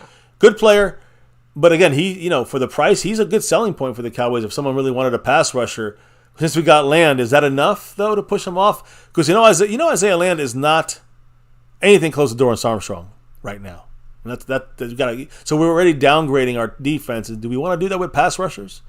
I don't think so with Dan Quinn. So I don't know. It'll be interesting to see what happens. I wouldn't be opposed to it, but I want to see what we get for him. So, and again, I think that to me seems pretty reasonable, all things considered, right? Yep. So, all right, well, let's keep it rolling then, I guess, as we get into our breakdown here, baby. So, again, keep in mind, as when I put this on the screen, you guys will see, especially in the third panel, what we're talking about injuries. But every player that is injured, I think except for Nashawn Wright. Mm-hmm. For some reason, I didn't do that, but I heard that he may be going on IR for the first 4 weeks. So, we'll update. We'll explain that here in our breakdown. But any injured player, if they're on the injury list and you don't get them under 53, they're out for the year. If you get a guy in the PUP list and he's like Jordan Lewis and he goes round to the PUP list, he's out for the first 4 weeks, mandatory. And that's what I'm hoping for, I guess, expecting. Can we get through that with 3 solid starters, but then a big drop off? That's a big question. So is he going to be ready before that 4th and 5th week of the season? So that's a big question. I don't know that background, but that's a player like you see like that. Then you see another one like Josh Ball, who got hurt, going to be out for half the year. So definitely you're going to keep him on the 53 and bring him back onto the IR right after this move. This cut happens, but you got to use up that spot now for Josh Ball. Is anybody going to pick him up if we cut him? And we'll cut him. We put him back up on our practice squad, but that's something we have to go through and discuss. Right now, there's a chance that he can go on IR and lose the whole year, which would be my preference, honestly speaking. So, anyways, those are the kind of moves the Cowboys could do with any of these injured players. And let's get to the actual roster prediction moment of things here. And I'll put it up on the screen for you guys. Let's start maybe with the offense. And we've discussed this, before the stream tonight. Yeah. And we went through it, offense and special teams. Now, these are the definites that we are going. Yeah, we don't have to get into too many details here, guys. There's no discussion here on these guys, and let's be real, guys. So I want to know if anybody in the chat, make sure you interrupt me. If anybody in the chat, has a disagreement here. I think these are all 100% solid. They're in. All 18 here in offense and all 3 on special teams. Quarterbacks. Yes, I said quarterbacks. Dak Prescott, Cooper Rush, and Trey Lance. We know they're in. Tony Pollard. I'm assuming Rico Dowdle. I'm 99% sure he's going to be in. And Deuce Vaughn, I'm 100% sure he's in. That's our running backs right there. And then what about the receivers? Well, obviously, CeeDee Lamb, Brandon Cooks, Michael Gallup, and yes, do we have anybody who thinks Jalen Tolbert shouldn't make this team no matter what? I think we're all on that, right? Yeah. Tight ends, we always carry a lot of tight ends. Well, here's 3 of them: Jake Ferguson, Luke Schoonmaker, the second-round rookie, and Peyton Hendershot. To the injury to John Stephen Jones, that allowed someone like Hendershot and maybe Sean McEwen to make this team. So, but that's our tight ends. We 100% agree upon that. Again, nothing. I'm just saying, like, there's nothing extra to discuss there. No, I'm just going through them. Yeah. But the offensive line, our starting 5, right? They're obviously going to make this team here. Zach Martin, Tyron Smith, Tyler Smith, Terrence Steele, and Tyler Biadasz. I mean, do we have to tell you the positions on these guys? You guys know these are all definite ins, all 18 of these guys. No question on offense. Now, the special teams, and let me make sure people understand, I spelled his name wrong. Trent Sieg, it's Sieg, but he's our long snapper. He will be cut tomorrow.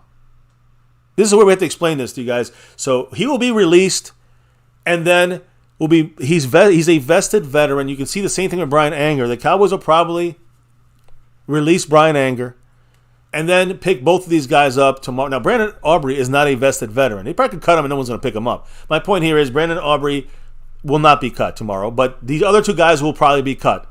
That's 2 extra spots for the Cowboys to move 2 injured players from the 53 to the IR. So you can see this, not with Jordan Lewis, but you can see this with Josh Ball and he could be out. That would put him in for after, I think, 6 weeks he can come back. Nashawn Wright. Same thing. You can do that with him. Both of these guys are banged up. If they're not being cut, this is the next likely place for them to go. The only other difference would be you just put Josh Ball on IR before you make your cuts, and then he misses the season. But if you want him back in the season, this is where you put those guys that you want back this year from injury. This is where you put them in there. So, I look at other guys in here, like a guy you can look at as a very good option, not just Jordan Lewis. Jordan Lewis is a pup guy. He's either in or not in with Jordan Lewis, either out 4 weeks or he's going to be back on that roster. And whenever he's good to go, he's good to go. But to me, you look at guys like Josh Ball and Chuma Edoga. Those are 2 guys. And again, like I just said, the third guy is Nashawn Wright. Those 3 guys, you already got 2 spots for them, for those injured guys. So that's why when I've been messing with the injury stuff, I hope everybody understands what I'm saying. I hope you got it. Yeah, no, but I mean, yeah. I know we talked about it beforehand. Right so now. my point is right now you got 21 players out of the 53 solidified on this team, and I think we could. Anybody disagree with this, baby? Just a slight little joke there. See when I said Hunter Luepke, boo the list. Well, there's still room for him. I'm not done with it, guys. This is just the definites. Hunter Luepke is definitely not a definite. Now, I do think Thomas Garrett. Interesting point here. He said something tells me that we're going to see a trade tomorrow. Very well could be. That's what Charlie Church was saying. I mean, I think there could be something that happens, whether it's we getting rid of Dorrance Armstrong to make room for land, or the Cowboys making a move for an offensive lineman. That I think is something that's a little more important than any other positions right now. Of course, you got running back and linebacker, but I think those are the spots. The offensive line is where you got to look at for the depth. Yeah, so no, besides that, we're all pretty much on the same page there. I just wanted to throw out those little comments there. Perfect. Now let's get to defense. Which guys are definitely making the defensive side of the ball here in the team? All right? Let's show you. There you go. Not many so far that are definites. There's no discussion required, right? Again, I have Micah Parsons as an edge rusher. He should be at linebacker, I guess. I mean, the Cowboys list him at linebacker. But then you got the other pass rushers who are definites for sure. Micah Parsons, DeMarcus Lawrence, Dorrance Armstrong, Dante Fowler, and Sam Williams. Even with his hiccup. These 5 guys that pass rush, and I know Micah plays linebacker, but he's playing mainly edge. These 5 guys that rush, definitely making this team. I think we can all agree on that. Look at the interior. These 3 guys are 100% making this team. Jonathan Hankins, Mozzie Smith, and Osa Odigizua. I think we can all agree that these 3 guys make this team.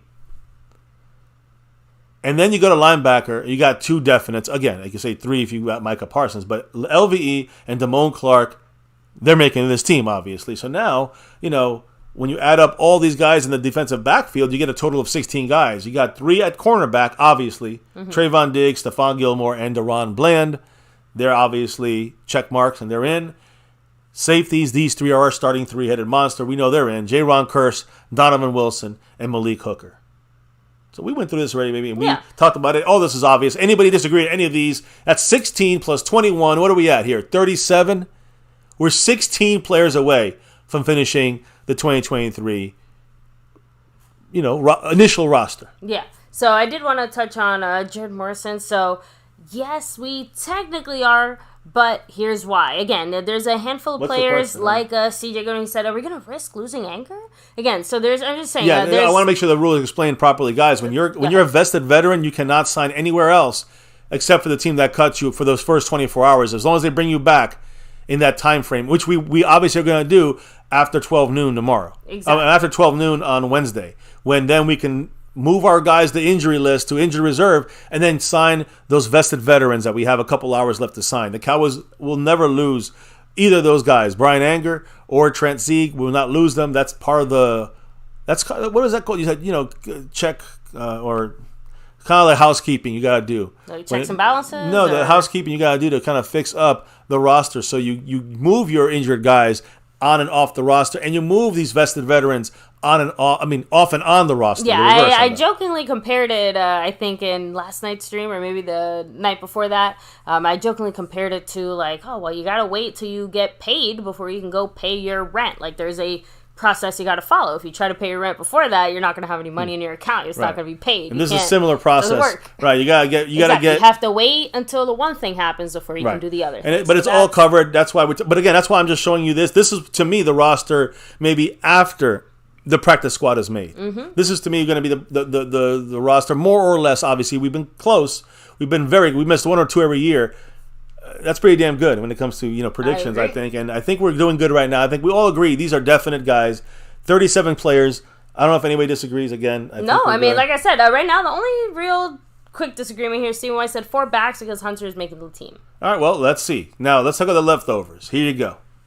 The remaining spots. 16 spots open. If you can see here the injured players list, Jordan Lewis, if he stays in the PUP list, he stays right there. Doesn't count toward the 53. Mm-hmm.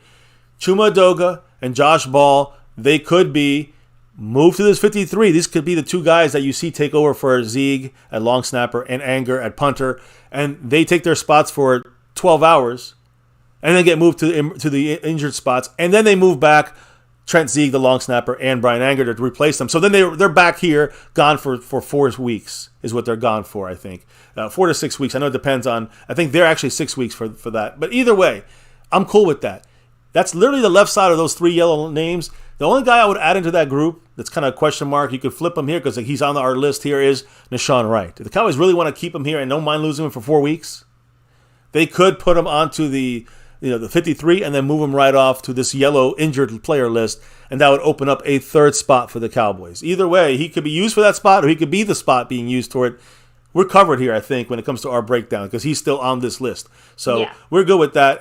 Whether he makes it or another name is made there and he gets into the injured list, you guys get the picture. The other 3 guys are out for the year. They all have torn ACLs. The Marvin Overshone, of course, the 3rd-round rookie who was going to make an impact on this defense. John Stevens Jr., the tight end, who was making an impact there in the depth of our tight end room. And then a guy who was not going to make our team, maybe practice squad, was David Durden, the wide receiver. Those guys are out for the year. So there's no list that got to be put on. So those 3 on the right, they're out. The ones on the left can be used to make an extra roster spot here on the team, or can be put on a 53, or can be, IR'd for the whole year. Like if they put Josh Ball and they put him out for the whole year, then we still have that roster spot open. So this is the best way I think we went around to planning it. Again, you might see some of these guys cut, but then put back on the team, like the special teams guys, like Brian Anger. Exactly, and then like we Trent kind Sieg. of pointed out a few of those guys already. I'm not sure. Again, I don't know. We did it with Brian Anger last year. I'm not sure if you can do that every year, but I know Trent Sieg is up for sure. So we got at least making one spot that way, and maybe Brian Anger is another one. Now, take a look at this list, baby. And you got guys up there like at running back. I'm gonna read some of these names out. You guys have your opinions in the chat, so of course, mark them down, write it out there. Malik Davis at running back, Hunter Lipke at running back, fullback, Ronald Jones with a suspension. And I'm gonna tell you right now, I took him off the list because he's not. Even if the Cowboys keep him, he's gonna be put on the suspended list. I don't know if the Cowboys seen enough for him to keep him on an open roster spot at all. So Ronald Jones is not going to make this list, but the point is that he's suspended for the first 2 games of the season. Cavante Turbin at receiver. Then you look at tight end. Let's go to tight end. Sean McEwen, Princeton Fant, and Seth Green. Now, we know Seth Green's off the team. Yeah. He was literally just cut hours ago. So it leaves us two tight ends there. Will any of them will we just go with 3 or we're going to go with 4? So that's a big question. Running backs, are we going to go with 3 or we're going to go with 4?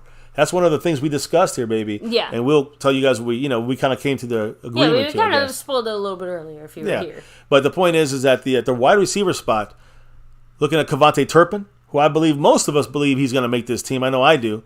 Jalen Brooks, I mean, he's one of those bubble guys that is a rookie. He showed some good stuff, but did he do enough? It's not his fault necessarily. We're really strong at receiver. Do we need 6 guys at receiver? We got Simi Fehoko, who's obviously on the bubble. Dennis Houston made it last year, big time on the bubble. And Jalen Moreno-Cropper, who I think is going to make the practice squad if you don't make the team. When you go to our offensive line, we got our 5 starters. What about our depth? This is one of the biggest issues we've had all offseason. Talked about this for a long time. Austin Richards, to me, has been one of the surprises, I guess you can say, from the depth of the offensive line. TJ Bass, also a pleasant surprise, a guy I kind of thought would do okay at guard. So those 2 guys, to me, are really solid. Had a really good training camp and games in preseason. Matt Waletzko got injured, but I think he's another good guy at the tackle position. Matt Farniok, I think he's a big bubble guy there. Guy who could play all the positions on the offensive line, but doesn't do any of them very well. And then you got Brock Hoffman, who really was known for starting fights with a lot of our guys here on our defensive side. So that's the offense. I think we covered. There's, of course, other guys and other receivers, and they're not on this list because it's just too many guys. And we know this is what it comes down to an offense. Exactly. So now I do want to touch for one very quick second here in the chat. Hoodlum said Jabril's too soft for this team. I don't know about that one. Now, Haley94 said the thing with Hunter is that he's a fullback. Not a lot of calls for them, so that means less teams will be looking his way. I want Hunter over Jones and Davis and even McEwen as a blocker. That's the question. To me, it's about Malik Davis. I think he's harder to even get back on this team. But not everyone's looking for Hunter Lipke. He'll easily slide through the waiver wire, in my opinion. And so will Sean McEwen. It's about who the Cowboys want to use, for the offense best. And again, we carry so many tight ends every year. Can Hunter Lipke play the tight end role? I know he can catch, so that's a question we have to break down and really weigh a lot of the things here. But again, remember, both guys will get back to this team, I believe. No one's going to pluck Hunter Lipke and put him under 53. I don't see that happening. So, we keep talking on this because that also makes a difference. And again, that's something we kind of discussed that, do we go with who we think is going to be on this 53 initially, or we go with who you think is going to be on 53, solidly, and then you got the practice squad, which I think brings in the context. The reasons why we're doing this. So anyways, look to the right there. Now you're seeing the defensive side of things. Here's just some of the names that we, have available, I think, on the defensive line. And I'm talking about tackle mainly here. Neville Gallimore, Chauncey Golston, and Quentin Bohanna. All 3 names I thought were going to make this team definitely bubble. You got Isaiah Land, who came out of, to me, undrafted, and a guy who we knew could, was kind of undervalued in the draft. Showed his value in preseason, but again, against preseason, right? Against preseason guys. And a rookie, Junior Fehoko, who's a 4th-round pick. The Cowboys going to go away from a 4th-round pick? Linebackers. Yeah, it seems a little bit premature for that one. You got linebackers. Devin Harper, number 50, last year's 6th-rounder. Jabril Cox, 3 years ago, Jabril Cox was our 4th-round pick, like Josh Ball. And Malik Jefferson, who got injured this year and couldn't show. He was having a good camp. Those are the 3 linebackers we have chosen for ability here. Again, but, we got Micah Parsons, LV, and Damone Clark. Only 3 linebackers, really 2. Because Micah Parsons is going to be playing edge rusher most of the time. So you got the cornerbacks, which to me, we got to find some depth here. Because at cornerback, you got Kelvin Joseph, Nashawn Wright, Eric Scott Jr., C.J. Goodwin, who's a special teams guy. And I threw in there Josh Butler because he had a good, last couple of games here in preseason, number 40. Let's say that's the crop of cornerbacks we're giving you guys to choose from. We're giving us to choose from. We cross out the other people. We both agree. We agreed to all the other ones that we cut out. I mean, we both said, no, they're not making it. We both said it, Exactly. So the guy's not on this list. They're just not making the team, at least the 53-man team. And then the safeties, which we're very strong at there. Marquise Bell, who can play a little linebacker if we keep him, right? Wanye Thomas, same thing. Israel Mukuamu can play some corner if need be. Also a bigger guy, maybe he can play that, some of that pseudo hybrid linebacker stuff. And Tyler Coyle, who's more of a safety back there. So these are the options we have. And again, I don't know how many players are on this list, but I know we got to pick 16 of these guys. Any quick thoughts in the chat before we unveil what we chose? So, first of all, Lost in Translation Podcast, what's up? Much love. Saying Hunter is my pet cat. Again, I know I'm saying so much love for Hunter here in the chat. I don't want to break any hearts, but I have to admit, I can't remember who was it that said it a little earlier here. There we go, Haley, basically saying it. The thing with Hunter, he's a fullback, not a lot call for them. Less teams are looking for him. I know I read that comment already, but basically, it's going to be harder for a guy like Hunter to find a home, and I don't think that we necessarily have a home to offer him right now. I think one game, he had one game for opportunities. He did a great job. That usually gets you on the practice squad. Usually the team that cuts you. Again. So don't fret, guys. If your favorite player is gone, trust me, there's a couple guys I was surprised were cut last year, like Malik Davis. I think he was cut. I'm not sure. Maybe he wasn't cut. But I know that the other edge rusher was cut, and they picked him right back up, who I thought was going to be plucked out of there as well. So 99. Let me just explain this to everybody. 99% of the time, the players you cut during this day come back to your team if you want them to. Maybe one every 3 years, you get a player that's taken out of this list. Once every 3 years. Last year, we didn't have any. So I think we're going to be similar this year unless we cut the wrong guy. Does Hunter Lipke, is he drawing that much love from a team that's going to put you, all right? You guys understand the rules on this, right? I know 80 plus in the house. You guys understand if you want to pluck Hunter Lipke from us if we cut him? Yeah. You have to put him on your 53-man roster and you have to cut one of your guys that you know. No teams do that unless the player is like something they either drastically need or they usually a serious injury occurred in their last game or something where they would go after a player like that. Outside of that, no team is doing this. Mm-hmm. And no one's doing that for Hunter Lipke. No one's doing that for Sean McEwen. No one's doing that for, I'm going to be real, Jalen Brooks. No one's going to do that for TJ Bass. No one's going to do that for, a lot of these guys. Junior Fehoko. No one's going to probably do it. But you got to look at where these guys are at. Like Eric Scott Jr. But I know the Cowboys, they like to keep their draft picks. So you got Isaiah Land, who's a free agent.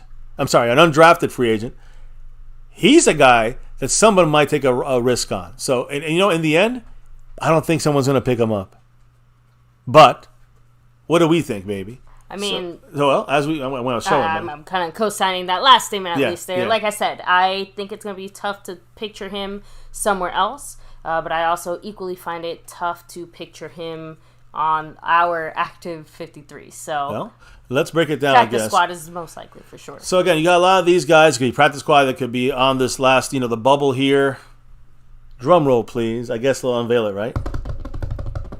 So guys, there you go. And I know some people are going to not like this because, yes, I know. Hunter Lipke, gone. Now remember. Jalen Brooks, gone. Our 53-man roster prediction is based on what we think the Cowboys are more likely to do. Not necessarily what we, would do if we were the GMs running things behind the scenes there. We have to make some all personal choices as well, right? Yeah, but I have to admit, for the most part, I'm just saying, like 95% of the guys left on this list are guys that we would have already kind of chosen ourselves, and the other 2 or 3 are guys that, maybe would have, maybe wouldn't. You know what I mean? But there's definitely some explanation needed here. Yeah, definitely have to get into a few of these, of course. Yeah, so when you see the running backs, we think that Sean McEwen is the guy that's best likely out of those 6 guys. You get to pick one. Sean McEwen's the guy that makes it. Because the Cowboys are running with 2, sometimes 3 tight ends. We're no way going to go without a 4th tight end. In my humble opinion, especially, take this into effect, Mike McCarthy spoke about how much he loved Sean McEwen. Now, unless they're just bullshitting, I just don't see this being a cut. So, with all these things in mind, Sean McEwen makes the team, as far as we think, right? I mean, I think we both came to that conclusion. And trust me, guys, this shit was tough. I don't want to do that because Malik Davis is one of my personal favorites. I think he's back in the practice squad if we can get him back. Hunter Lipke, also one of my favorites on here. Probably going to be tough. Again, suspended Ronald Jones is going to somehow make his way back on the team as a suspended guy, maybe. But we're not going. I don't think he's that important to keep on this team because we found Deuce. So as far as Princeton Fant, Seth Green's already been cut. Mm-hmm. So any quick thoughts on that first part? Like, I don't want to go too far because I'm sure people are commenting on other things. So when we look at this and we do our cuts at receiver, we have 4 already in tow. Only Kavontae Turpin made the cut. Now, we went back and forth on this a lot. Yes, we did. Jalen Brooks was the one that we were worried about. At least based off of previous experience, it feels like the Cowboys would rather have more receivers than less on the active roster. Let me make that clear, right? So, we did have, I'm just saying, that was kind of the back and forth we had where we did put Brooks onto the roster. But after some discussion, we kind of just, realized, it seems a lot more likely, and especially off some of the things that are coming out from the Cowboy rumors and stuff, seems a lot more likely that he ends up, on the practice squad. Yeah, I think another thing that is important about this is that the Cowboys are very strong at receiver. That's a very important factor in this. I mean, we never were, you can almost say 3 number ones right now on our roster in the sense of, again, I know we had Amari, CeeDee Lamb when he was just kind of getting into it, right? And Michael Gallup. But my point is, I think this is the best 3-headed monster at receiver we've ever had. And I would say in the last decade or so. And I think that, you don't have to have as many receivers to kind of come up and be called for. Now, Kavontae Turpin's a returner. So, of course, he's special teams and now has a receiver role as our last receiver. Tolbert made him spot here. I mean, he's the number 4 guy no matter what. So I don't think we have to go Jalen Brooks, a guy who's still kind of a project that's going to be worked upon in training on the practice squad. So no one's going to pick up Jalen Brooks, guys. Just get a couple good catches, a couple good plays in training camp. It means shit. He's not going to make it on any. He's not going to get plucked from any team with a 7th round pick. Keep that in mind. Basically an undrafted. Now I don't know if some of you are crying about Simi Fehoko, but Simi Fehoko got to go. He'll be maybe back on the 50 on the practice squad. Dennis Houston to me has a better chance than Simi Fehoko, Moreno Cropper. I thought he would make a run at this thing. He's another guy that's got to get cut on the practice squad if he makes it there, and I'm sure he will. And like I said, you look at we talked about 3 out of the 4 there, baby. The offensive line, we kept all this depth without knowing what's going on with Chuma Edoga.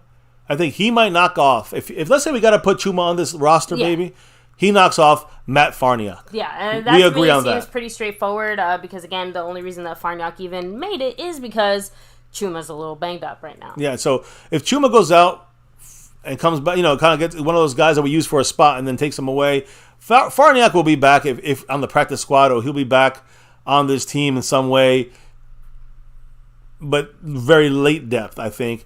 I think guys like Matt Waletzko at tackle, Awesome Richards at tackle, who can also play guard, TJ Bass, who's playing guard. We got our spots there. Again, a second-year guy and 2 rookies. That's trouble. Chuma Edoga would be the veteran if he's healthy, and if he's not, it's Matt Farniok. It has to be. There's no one fucking left. Mm-hmm. So that's the way it goes. We're going to have 4 spots. Look, I'm sure we could bring up Brock Hoffman. I just see him as there's no need to worry about losing him. And I think Chuma Edoga is a guy who's banged up, so we'll have to see how the Cowboys use that injury spot. But if he's put on the 53, Farniok is off. If he's on the IR, then Farniok is on. That's the way I see that happening. I think we both kind of like that. Now, defensively, these last spots remaining, again, that's what? That's 4, 5, 6 spots. So we have 10 spots left over here, and it's all defense. All right, so Neville Gallimore, we look at the defensive line, interior, we already got 3 big guys in the middle. Now we're adding Neville Gallimore to the mix, and a guy who kind of replaces Chauncey Golston as Junior Fehoko. But we do know that, and again, this is another one we had a tough time kind of figuring out, Fehoko or someone like Chauncey Golston. And I think the Cowboys are going to find a way of keeping both of them. But we couldn't really agree to that. Chauncey Golston, I think, is a guy. So a tough decision had to be made there. Although, it's funny, Haley and I said, no thanks on Gallimore. He shined a little, but he was playing a la gong for reps. I agree there. Yet, when you look at, and that's why I think to me, it's there's 2 guys actually. I'm not sure. Fehoko is making the team because he's a 4th round pick. So to me, when we talked about it, it was Neville Gallimore and Chauncey Golston. And I hear you. And I do agree that that's I think if I was to redo this right now, it would be Chauncey Golston. For me. And I think Noah Gallimore is done, but again, it's a very close call here. We kind of just went for it because we were sick and tired of repeating ourselves and going in circles. So we picked Gallimore, but it could just as well be Chauncey Golston. Agreed. I'm going to say this. Quentin Bohanna, I really thought was going to make this team the way they were using him, but he was being used late in the fourth quarter. I think they took out Noah Gallimore early. I don't know if even Chauncey Golston, he get taken out early as well. I'm not sure. But my point here is Quentin Bohanna, there was just no room to put him on this team. No pun intended there. But we're going to carry 3 nose tackles. Worst case, we get him back in the practice squad.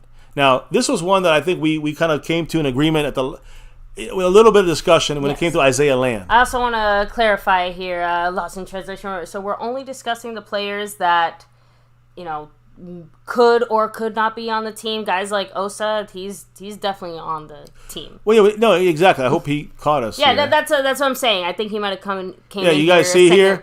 This is the defensive players that are on the team already.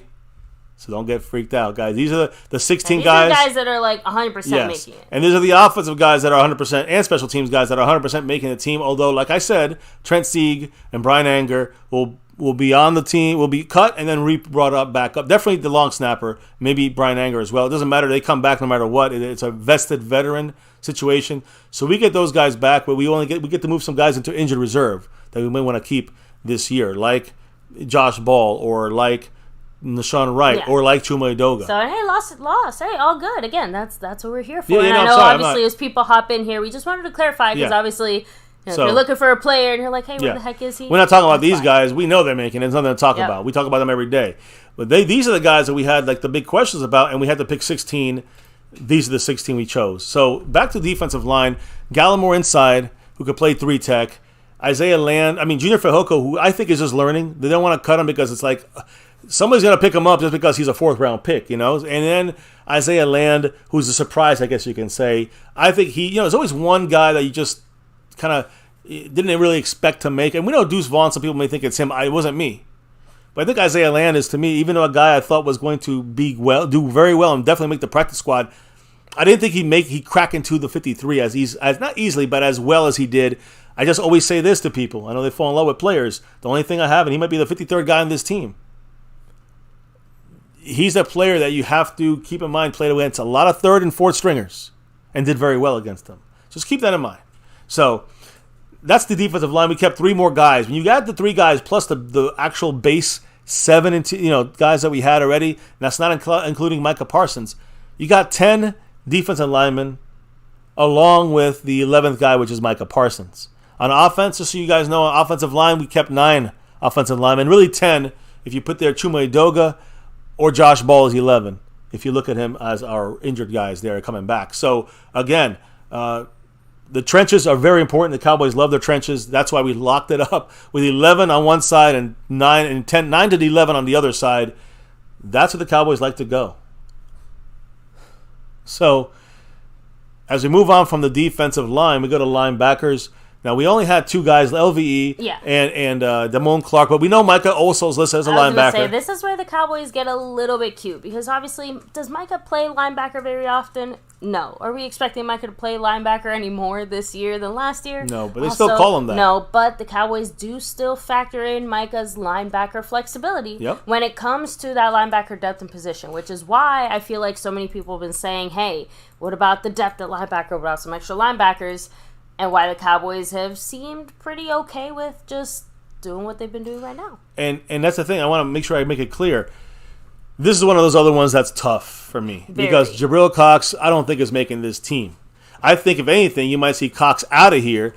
And, someone like Golston in there. I was going to say, it's funny because I actually saw earlier, before we started discussing it, a lot of people, it was kind of 50-50 in the chat. I saw quite a few people saying, yeah, I don't think Jabril Cox makes it. I saw a few people saying, yeah, I do think he does. I know we chose to have him make it. I'm kind of on we heard reports that he's not going to make it, and neither is Kelvin Joseph. You can see Kelvin Joseph didn't make this one. We had another one and he did make it. But it came down to a couple of things, baby. And, look, I think the Cowboys are going to use their linebackers, LVE and Damone Clark. We got Devin Harper. And then who's our 4th guy? They listed our 4th guy as Micah Parsons. I think that's very, very weak. But Okay, you got Micah in a pinch. Just 4 guys. That's what we got, 4 guys on a 2-linebacker team. The 2 starting linebackers. Sometimes we use maybe only 1 because of our safeties, and that's what helps us. But I saw a lot of people list Marquise Bell as another linebacker. And if you do that, then I guess you can say, okay, you understand, we're making our linebackers off of guys like Jaron Kearse, off of guys like Donovan Wilson, off of guys like Marquise Bell, and Wanye Thomas, and Israel Mukuamu. That's how we're going to make up that linebacker spot. So do we need Jabril Cox? He does play special teams. And so does Kelvin Joseph, so does CJ Goodwin, who, by the way, is also a vested veteran. I believe they will cut him and bring him back on this team, someone like CJ Goodwin, to kind of make sure you don't see Kelvin Joseph in there. That's why I think CJ Goodwin somehow finds his way back onto this team. So Devin Harper and Jabril Cox, just because for us, it just seemed very, very light as far as actual linebackers in that position. When you got LV with the neck, Namon Clark with the neck, and Devin Harper, truly the only linebackers that we got on our team would be 3. Micah is 4, and Jabril Cox is 5. To me, that's a very small amount, even with Micah playing 95% on the edge rushing defensive line side of things. So it was more like it was either this or that kind of situation. We went with this or that, whatever, I don't know. And then we had to figure out our cornerbacks, which that was very tough there because Josh Butler definitely not going to make the 53. Yeah. CJ Goodwin somehow, I feel, makes it back. I don't think the Cowboys are going to give up on Eric Scott Jr. Why? Guys, we traded away next year's 5th-round pick for Eric Scott Jr. This year's 6th and next year's 5th for Eric Scott Jr. We're not going to waste that pick. Trust me on this. So, to me, Kelvin Joseph may be the guy that maybe there's something, who knows if the Cowboys know something coming from Goodell on suspension. Who knows if, again, to me, I would have kept him for the cornerback slot nickel spot there in case we keep Jordan Lewis uninjured for 4 weeks. But then I said, wait, do you remember what we did last year? Did we use Kelvin Joseph last year in the slot? No. We used Israel Mukuamu in the slot. And that's when I said, well, we're keeping Israel Mukuamu. We don't need Kelvin Joseph. The Cowboys do like Nashawn Wright, the Cowboys. He's in that cast, and I think he's another guy you may be seeing in that yellow above us. So look for Nashawn Wright to go on that list. And I would see, if that happens, I think that someone like Kelvin Joseph does make the team. I think someone like CJ Goodwin gets put in that spot after being cut as a vested veteran. If Nashawn Wright's moved onto the yellow, Goodwin gets back on this team in some way, I think, as our special teams guy instead of Kelvin Joseph, the special teams guy. Although his 2nd-round pick, are the Cowboys done with him? That was a really tough question for us in the mix here about figuring this thing out. Yeah, very tough. But at the end, I feel like that extra depth there from Micah is one of those at linebacker. Let me clarify. Yes, is one of those things that the Cowboys, again, they're not like outright saying it. They're not using. I'm just saying, like, it does factor into their decisions. Well, I can I? Yeah, I'm sorry. Just go ahead. fucking talk sometimes. Yeah, go ahead, baby. The mic is yours. Again, we talked about this beforehand, but my whole point is that, yes, that does matter because with the injury to Overshown, the people replacing and filling that spot are, yes, our corners and safeties. So yeah, and that's important. Corners are not really replacing that spot, though. It's the safeties that are doing it. That's why you're seeing Marquise Bell, Wanye Thomas, Israel Mukuamu, all these guys, they help the run support. They help the linebacker spot. Specifically, these 3 guys. Israel Mukuamu, I would say, is more of a cornerback kind of option for that Kelvin Joseph replacement guy. But that's, to me, that is, you're right, it is the defensive backs, but it's not the corners. It's not the corner. The cornerbacks ain't helping with the linebackers. It's the safeties that are helping with the linebackers. So that's why you're seeing, I think you could see Jabril Cox cut from this team and getting back, someone like Chauncey Golston, or taking Chauncey Golston and getting rid of Neville Gallimore. You can see, C.J. Goodwin come on here or Kelvin Joseph. But C.J. Goodwin is the vested veteran. So to me, if you move Nashawn Wright off of this with an injury, you got C.J. Goodwin. But he don't play defense. So that's the problem with C.J. Goodwin there. If he's not playing defense, how much is he worth? Well, Kelvin Joseph does play defense. So this is the discussion we had, the arguments we had beforehand, trying to figure out who should be, in the final 53. And trust me, at this point, we just throw caution in the wind, just whatever. Whoever it is, because it's going to be a combination of what we're saying. I think is what I'm trying to say. And I'm seeing Tyron Church saying, and I bet you Kelvin Joseph's not getting cut. So yeah, that was another one of those like kind of back and forths, just because I know Kelvin Joseph, as far as on the corner side of things, he's not doing the greatest, but special teams wise, he has been doing better than some of the. Okay, No. I was going to say that Kelvin Joseph has actually been doing very good as a nickel cornerback this preseason. He's one of the highest rated guys. And that's one of the things that he's trying to keep that job there. But Israel Mukuamu also plays that nickel cornerback. And so that kind of that's kind of when you hit the balance. Do you still keep the second round pick? I think that's the biggest chance of him staying on the team because he was a former second round pick. And Jerry Jones is going to say, hell no, do not cut him. But Kelvin Joseph, to me, it's either him or Nashawn Wright. Nashawn Wright goes onto the injury list for 4 weeks, 6 weeks, whatever it is.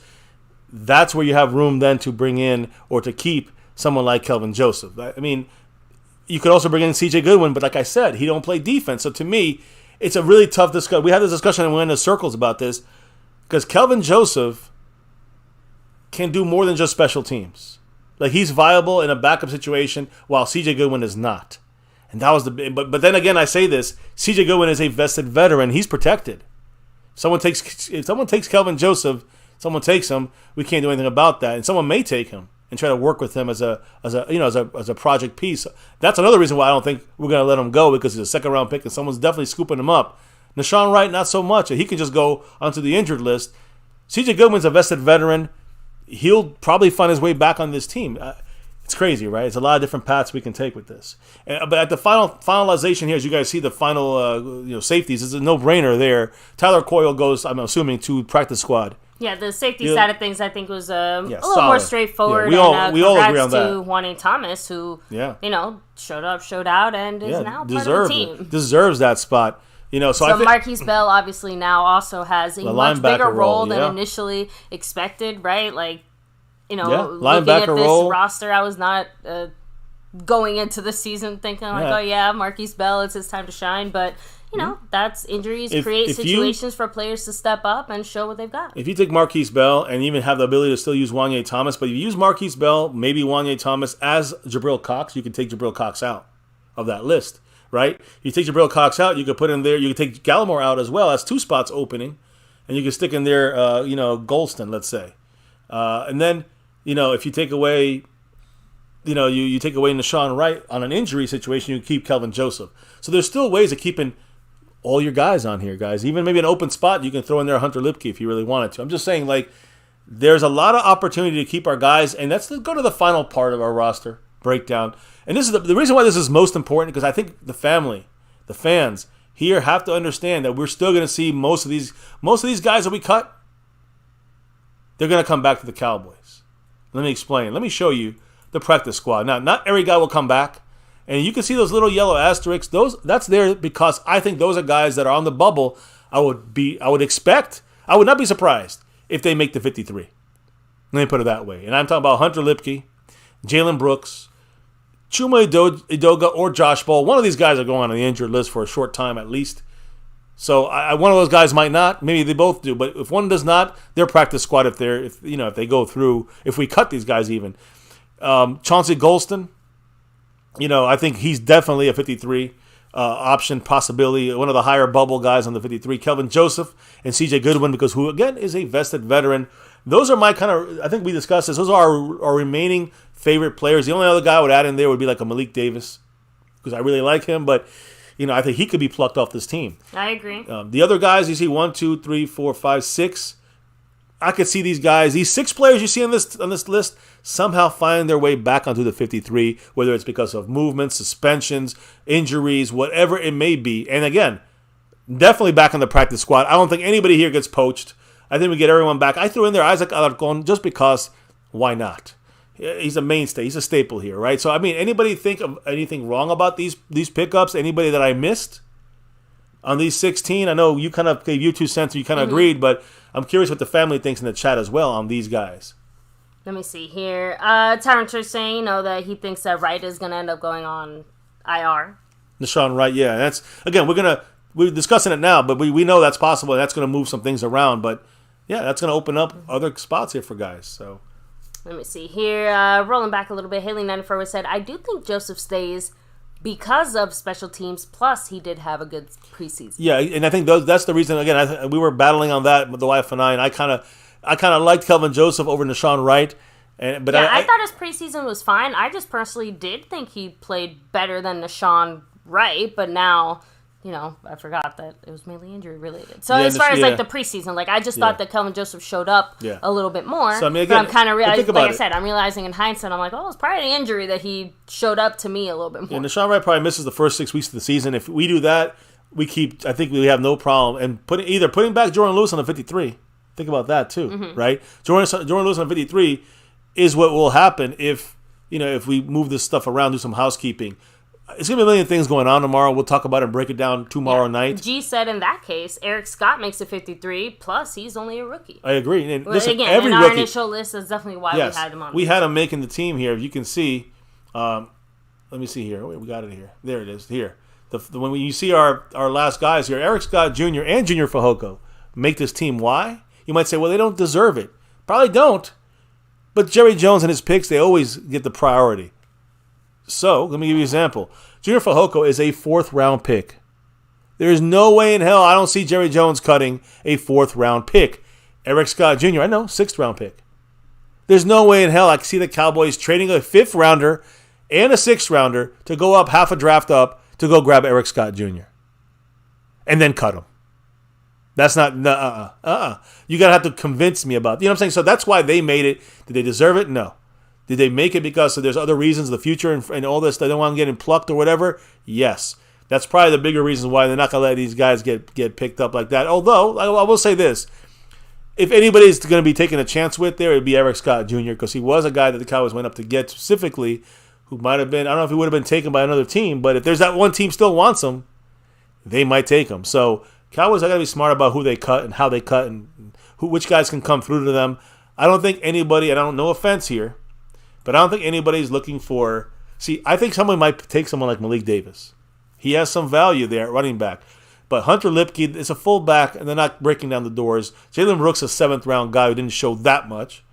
Dennis Houston, Cropper, Drummond, Princeton Fant, undrafted, Brock Hoffman. These guys will not get picked up by anyone. They're coming right back to us if we want them. Maybe Josh Ball, he gets cut. He's coming back. I think Odoga is just. These are the 2 injured guys. If we cut, I doubt we cut both these guys. Chauncey Golston, though, you might have to put him on a 53. We might have made a mistake there. Bohanna is another guy I love, but no one's going to pick him up. He'll be back on this practice. He'll be our practice squad 3rd string nose tackle. You don't need him on the 53. Alarcon is just another, a cheering piece for us, I guess. Malik Jefferson, who I think, is played a very good camp but got injured. He'll come back to us through this practice squad situation. I will say this. If he might want to be IR'd for the year, we keep him anyways. Mm-hmm. So it's an idea to just keep that out. He was injured for the last 3 weeks. I think also Ronald Jones with the groin. Different situation for him, but, he's suspended for the first 2 weeks. I have a feeling the Cowboys will try to find a way to keep him on the roster. Ronald Jones. Then, of course, we have, whether it's Nashawn Wright or goes to IR cut, or Kelvin Joseph, right? Kelvin Joseph, he will probably be a guy like Malik Davis that maybe the most fear of getting picked up from our cuts. That's why if you switch it up or you put Nashawn Wright out and you can keep Kelvin Joseph, that's probably a good thing as well. So, you got Chauncey Golston, Kelvin Joseph, Malik Davis. Those are our 3 biggest, feared cuts, I think, that might get picked up. CJ Goodwin, he's a vested veteran. We cut him, we can put him right back on the 53. That probably will happen.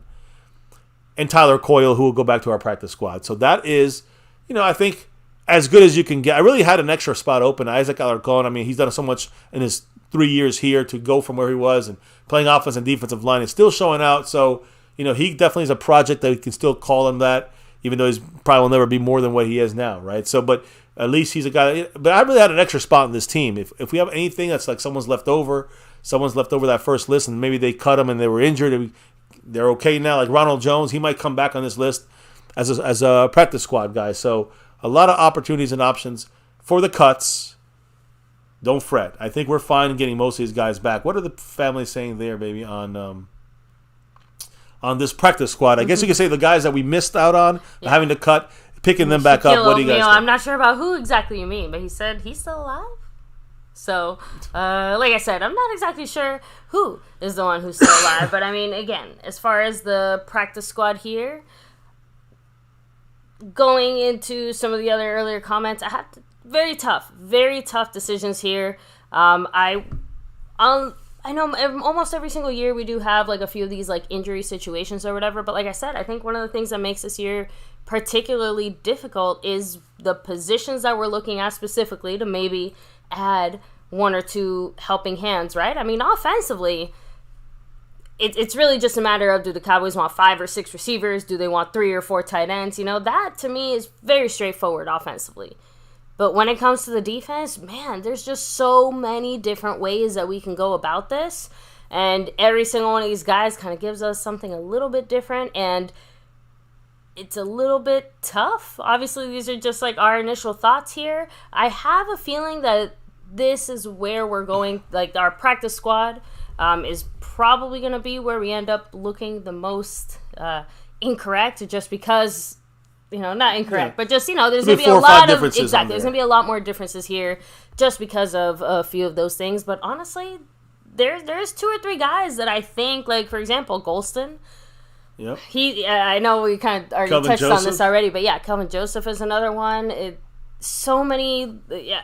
Those are the most dangerous guys. I'm sorry, but I do think Hunter, not to break any hearts, but I do think Hunter Luepke is a practice squad.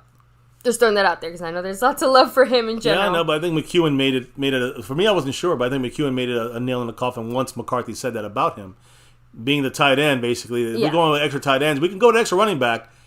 But then who are you going to cut? One thing I will disagree with, I think the majority opinion is, I actually do think that Jabril Cox is on the 53 and made the 53. I know that, similar to Kelvin Joseph, that there is some rumors that, like, okay, the Cowboys are ready to move on from him, but I still feel like the Cowboys are not quite ready to give up on Jabril Cox. Well, again, you know, that's just kind of my general the Jabril Cox and the Kelvin Joseph comments, that comes from Michael Gelkin, who I do trust, and I think he does a great job. No, I agree. Again, he, you know, even if things go the other way, like, I do trust and imagine that might be what they're thinking and feeling right now. Does that mean that's what they end up doing? I don't know, but I'm not surprised that they're thinking about Jabril Cox and Kelvin Joseph being some of those bubble guys. Yeah, they are. So, I'm just saying, like, it's not well, that surprising. It was more like they're expected to be cut kind of deal. Both Jabril Cox and Kelvin Joseph. And in some ways, I will say this, though, baby. If you look at Marquise Bell as the guy taking those snaps from Overshone, and you can use Wanye Thomas in some of those run situations as a linebacker, along with our starters, like Jaron Curson and Donovan Wilson, as a linebacker, kind of pseudo-hybrid linebacker, do you really need Jabril Cox? Or do you need Kelvin Joseph more with the special teams? And also with the fact that he's give you depth at the nickel position. He can play, you know, we know he can play very good on special teams, and he's done well at the slot. Although, like I said, you still got Israel Mukuamu that could play the slot probably better than him. At least what he showed last year, Israel did in the playoff. And, you know, in the playoff, he had a great season last year at the end of the year, playing that cornerback nickel slot area where Deron Bland had to play the outside because we lost all our other guys. And Mukuamu played into the nickel cornerback. So, do you really? It's a really tough choice there, but I can see why they would do this or not do this. I can see why they keep Jabril Cox, and I can see why they cut Jabril Cox. I can see why they would keep Kelvin Joseph, and I can see why they would cut Kelvin Joseph. That's all. But I think these guys, most of these guys, now, Kelvin Joseph might not get back on here, but I think most of these guys do get back on the practice squad. So, and by the way, Amazing Games, what's up? Much love. Hey, I West Coast style. Thanks for being here. So, yeah, Jason Harper said Princeton Fan's going to replace McEwen. I don't know about that. I think Princeton Fan will be, again, that's why I have him on here. We always keep an extra guy on the list. It's either him or Seth Green. Seth Green was cut tonight. By the way. So I don't think it's kind of like the preseason games. If you're playing in the fourth, you're lower on the totem pole. To me, Seth Green is lower than Princeton Fan is. So Princeton Fan sneaks onto the practice squad. So, no, I did want to touch on, oh man, I just had it, and I think it ran away from me. There's a comment? Damn it. No, it was in response to something you had said, but it's all right. Trust me, I'm going to remember in like 5 minutes or you're in the middle of saying something else, and I'm going to say, fuck. Oh, it cracks me up. Now, Rolando Rodriguez said, is Jerry Jones going to make another splash and get another veteran player? I do think that is always a possibility. It would be nice for it to happen. So I guess kind of looking at, I'm going to say, looking at our 53, looking at the practice squad guys, like where would you say, outside of O-line, because I'm tired of beating that freaking dead horse, but yes, O-line, just assume always O-line, right? But outside of that, what position or positions would you be looking at if you could only grab like one veteran player? Well, where would you be? Forget regardless of player. You know what I mean? I'm looking here. I'm looking here and just look at defense first. And I'm looking here. I see we got 4 interior defensive linemen. I guess 40 interior defensive linemen: Hankins, Mozzie, Osa, and Gallimore. That's we do have someone like if you use Golston, he can play inside and outside. Fahoko can play inside and outside. So you have that option there. You also have the edge rushers. Micah, DeMarcus Lawrence, Armstrong, Fowler, Sam Williams. You throw in there Isaiah Land. I'm just saying we got a pretty good, solid group there. I'm not really worried about that. You look at defensive backs, safeties. I don't have to even talk about it because we know safeties were good, and cornerbacks. I think that we were okay at. We could definitely do some more depth. I think the best chance to see a difference is at linebacker. I don't know if the Cowboys will do any kind of big moves, but with Micah, LV, Damone Clark, and then here you got Devin Harper. If Jabril Cox is on the list, he gets traded, he gets cut to be replaced, let's say, by a move we make with Jerry Jones making a play for, who knows, a linebacker that's probably going to get cut. We give up a 7th-round pick for them. Something like that. Maybe we do move a Dorrance Armstrong. And, with the moving Dorrance Armstrong now, you get, an opportunity to now, pick up a player or trade for a player as well. On offense, that's a little bit different. Ooh, man, it's been a while for a drop to come through. It came through because Amazing Games is here, West Coast style. Much love to the amazing one here. $5 holler. He said, my MCF is a $5 West Coast holla. Much love, Amazing Games. Appreciate doing amazing things. Everybody here, chilling, hanging, relaxing, kicking it back with us, of course. Coming to an end here in a minute, but yes. Yes, obviously, again, we knew this was going to be a slightly later stream. There's no way to get through an entire 53, say again, 53-man roster and not touch on that. And remember, half of our team was basically already easily decided. We did 53 with practice squad, which got us up to what? 69. 69. Giggity. Thank you, Amazing. Appreciate you. And go Cowboys. But yeah, and if for whatever reason you are watching this, obviously afterwards, leave a comment make sure to drop your comments in the comment section down below. Let us know, what you think about our predictions, what you think about what ended up actually being predicted, and so on and so on. Yeah, you'll see it tomorrow coming through. We're not gonna go live for that, but we will discuss it tomorrow night. I do want to finish with just taking this stuff off the screen, but you're seeing the guys that we kind of had to fight for here at the end, and I know we're gonna make a couple errors here. But you guys get the idea of the way this thing's going to work tomorrow. That's the most important thing. We understand what we're doing here. And, when you look at the offense, when it comes to making a trade or some kind of move, quarterback we're set. I think running back we're pretty much set. Receiver we're set. Tight end we're good. I don't even want to talk about it, baby. But offensive line's on there. Yeah. Okay? Offensive line, if there's an opportunity to get an offensive lineman that's giving you some depth, that's a little bit better. And no offense to these guys here, but Austin Richards, TJ Bass, Matt Waletzko, and Matt Farniak. And Farniak's a 7th rounder from 3 years ago. Waletzko is a 5th rounder from 2 years ago, from last year. Yeah. And these other two guys, Austin Richards, a 5th rounder this year. And TJ Bass, undrafted. You get something better than that. You put him in there. You cut Matt Farniak out the list there, and you bring in a real depth player, guard, tackle, a swing of guard, tackle, whatever. I don't give a damn. Just bring him in and let's go. A swing tackle for it is one thing.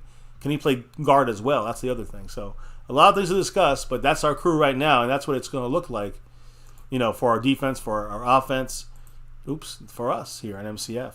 So I hope everybody enjoyed this this special. I need some water, baby. But yeah, no, of course. So let me go ahead and kind of roll through here and just make sure that I didn't miss any other kind of little. We're wrapping it up, guys. So make sure you leave your last comments, your thoughts. Shaquille Oatmeal cracking me up saying, I think Dak's a fantasy steal this year. So I will say I do think he's going to have the type of steady, consistent numbers that fantasy players are probably looking for, especially under what we're expecting McCarthy's offense to look like. Yeah, I think when you... Yeah, I'm just saying, I don't want to get too into the fantasy stuff, but yes, I do think Dak is going to be one of those more sleeper. By sleeper, I just mean that he's going to be underrated. I think that when you look at Dak, I think when you look at the three guys we have now at receiver and the option at running back to either run or throw out of with his Pollard or Deuce, whoever, and you got, always going to use the tight ends. I think Ferguson's a steal in fantasy, by the way. You get him later in the draft, you got yourself a solid player who's going to get a lot of passes thrown to him. So Ferguson as an option, you got three great receivers as options. Dak Prescott is going to have a lot of passes, but they're going to be safe passes. They're going to be outs. They're going to be slants. Quick stuff, and let the receivers do the rest. And once in a while, 3 or 4 times a game, there's going to be a chance for him to hit it deep and get a big play to Brandon Cooks, a big play to Michael Gallup, a big play to CeeDee Lamb or someone out the backfield for a 20-yard scamper, right? And they make it work. Dak's going to have 300-yard games every game, I think. I think so. So I think it's, like you said, maybe consistent.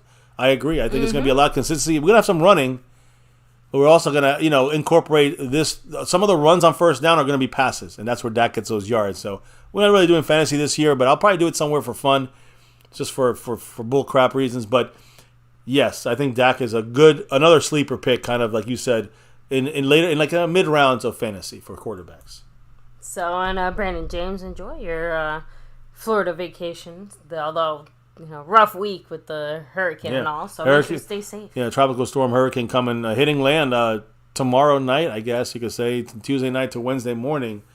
We should be safe. We are kind of in the winds area there, so we're going to be hit. The good thing is mainly just at least in our area, lots and lots and lots and lots and lots of water. Yeah, some wind and stuff like that, but the wind is not as much of a factor where we're at. I will say this, kind of funny I say this. I mean, the other reason is because this ain't that much of a big storm for us. We've been through so many of them. This is like half of the least we've seen. So this is like, all right, there's a chance we could lose power. We haven't lost power for the bigger ones, so I don't know. Either way, a little insight into the old MCF family lifestyle here. So now let me do the final shout outs here of the night. Like shouting out our sponsor of the week and Cash App King, Stream Boss. Woo! You know why he's here. 3 weeks in a row. Put some respect on that name, Snug X. And we all know why he's here. Thank you so much, Snug. Appreciate you. I told him, I said he's bossing that stream around. Yeah, he's got 3 parts of this board locked up. But who's in the lead right now overall? It's Mr. A. Lavelle. Yes, he's in here and he's kicked in the door. Much love with his Tony Pollard holler. Cash App, there's nobody in there right now this week. It's empty. But we do have a leader, the 4-Peter. Mr. Jason Renfro, 4 weeks in a row, a whole month now, the leading gifting champion on MyCowboysFamily. And he's got one for this week as well to get a head start on everyone else. So he's currently in the lead, trying to put 5 on it. I'm asking him, you got 5? He's almost there. He's trying to get there now. He's in the lead right now in first place with 1 gifted membership. Much love, Jason Renfro, on those boards as well. He's second place overall on this thing tonight. So anyways, baby, you did the shout-outs, I think. All go with the shout-outs. So now we're going to wrap it up, guys. Well, again, give this stream a like. Subscribe if you're new. Notification bell, because we know we're going live again tomorrow night and discussing the final kind of moves here of this. And, of course, there's going to be another set of moves for the practice squad on Wednesday. So we'll have you set up for that. We already got you set up for that. And we'll compare our notes here on what really happens and what we did and your guys' thoughts. And I can't wait to break it down. Now, I feel good about this team. It's probably one of the harder cuts we've ever had to do. That's great news for this Cowboy 2023 team. We're loaded. We're deep, except at offensive line. We're deep. We're good to go. Starters and backups. Let's get that 6. So you ready for that, baby? And let everybody know. I'm ready. Let everybody know, why do we do this here on My Cowboys Family on the nightly? It's that navy blue, that silver too, and that star over everything. Win, lose, or draw, good, bad, or ugly. Never forget, guys, here in MCF, we rep that star over everything. And here in My Cowboys Family, 6+ years in our 7th season of doing this. Never forget, here on YouTube, number one thing of My Cowboys Family, here, now, and forever. As always, say it loud, say it with us. Go Cowboys. Let's get that 6 and beyond. Thank you all for dropping the knowledge in the chat all night long. Appreciate you, everybody on that side of things. Always learning from you guys, learning from us. We discuss. And let's get that 6. Guys, thank you also for dropping the love from above. We got a couple people I got to shout out here. Dwayne Broussard pre-stream. Mr. Jason Renfro with that gifted membership. Amazing games, the amazing West Coast drop. And Mr. A. Lavelle with the Tony Pollard Holler in first place, currently on the board. Can't do this without your guys' love and support, so thank you on that side. And now on this side, as we clock out and drop out and relock and reload for tomorrow's, again, another kind of post show of this sort, right? Another post 53-man rendition. Now it's going to be the roster reality tomorrow. But we'll also know the practice squad's on the way, and there's going to be some vested veterans moved on there as well. We'll talk about it all tomorrow. I can't wait. Thank you for rocking with us once again. And, baby, before we can officially drop out of here for the night, tell everybody what we got to do. We got to drop the beat. Oh, yeah. The beats drop, guys. The wrap here. Appreciate you guys once again. Thank you. And let's get that 6 and beyond, guys. Have a good night out there. As we wrap it up, don't forget, another Cowboys chat in the books. Boom. And this is our 2023 53-man roster prediction special. We can't guarantee it's going to go through. We'll find out tomorrow. We'll find out, though, in 12 hours or 13 hours from now, guys. So, looking forward to that. I mean, I'll probably retweet some of this stuff or maybe post my own, thing on Twitter. So, follow us over there. But either way, Jerry Jones got he's playing Game of Thrones right now and trying to pick his 53 tomorrow. We'll see what happens, guys. Can't wait. Right here on MCF. It's always about that navy blue, that silver too, that star over everything. Oh, wait. Let me say one last thing since I'm here speaking. Breaking our tradition, but there's a reason for it, guys, because we have a drop in the Cash App. And his name? Ooh, it's not Snug X. It's Jason Renfro. Much love with $1.60 holler and a Go Cowboys. This means now we got a leader in there now as well, guys. Much love, Jason Renfro, as we clock out of here. 53-man roster prediction special done. You know the number one thing here at MCF, My Cowboys Family. Never, ever forget the number one thing here on My Cowboys Family. Much love to everyone. We'll see you back here tomorrow for the results of everything. Have a good night, guys. Stay safe. Peace. And never, ever forget. Go Cowboys!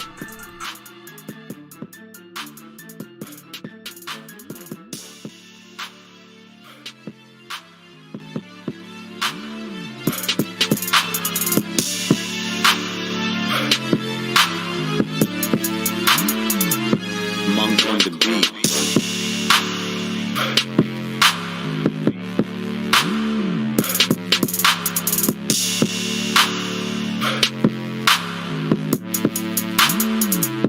Monk on the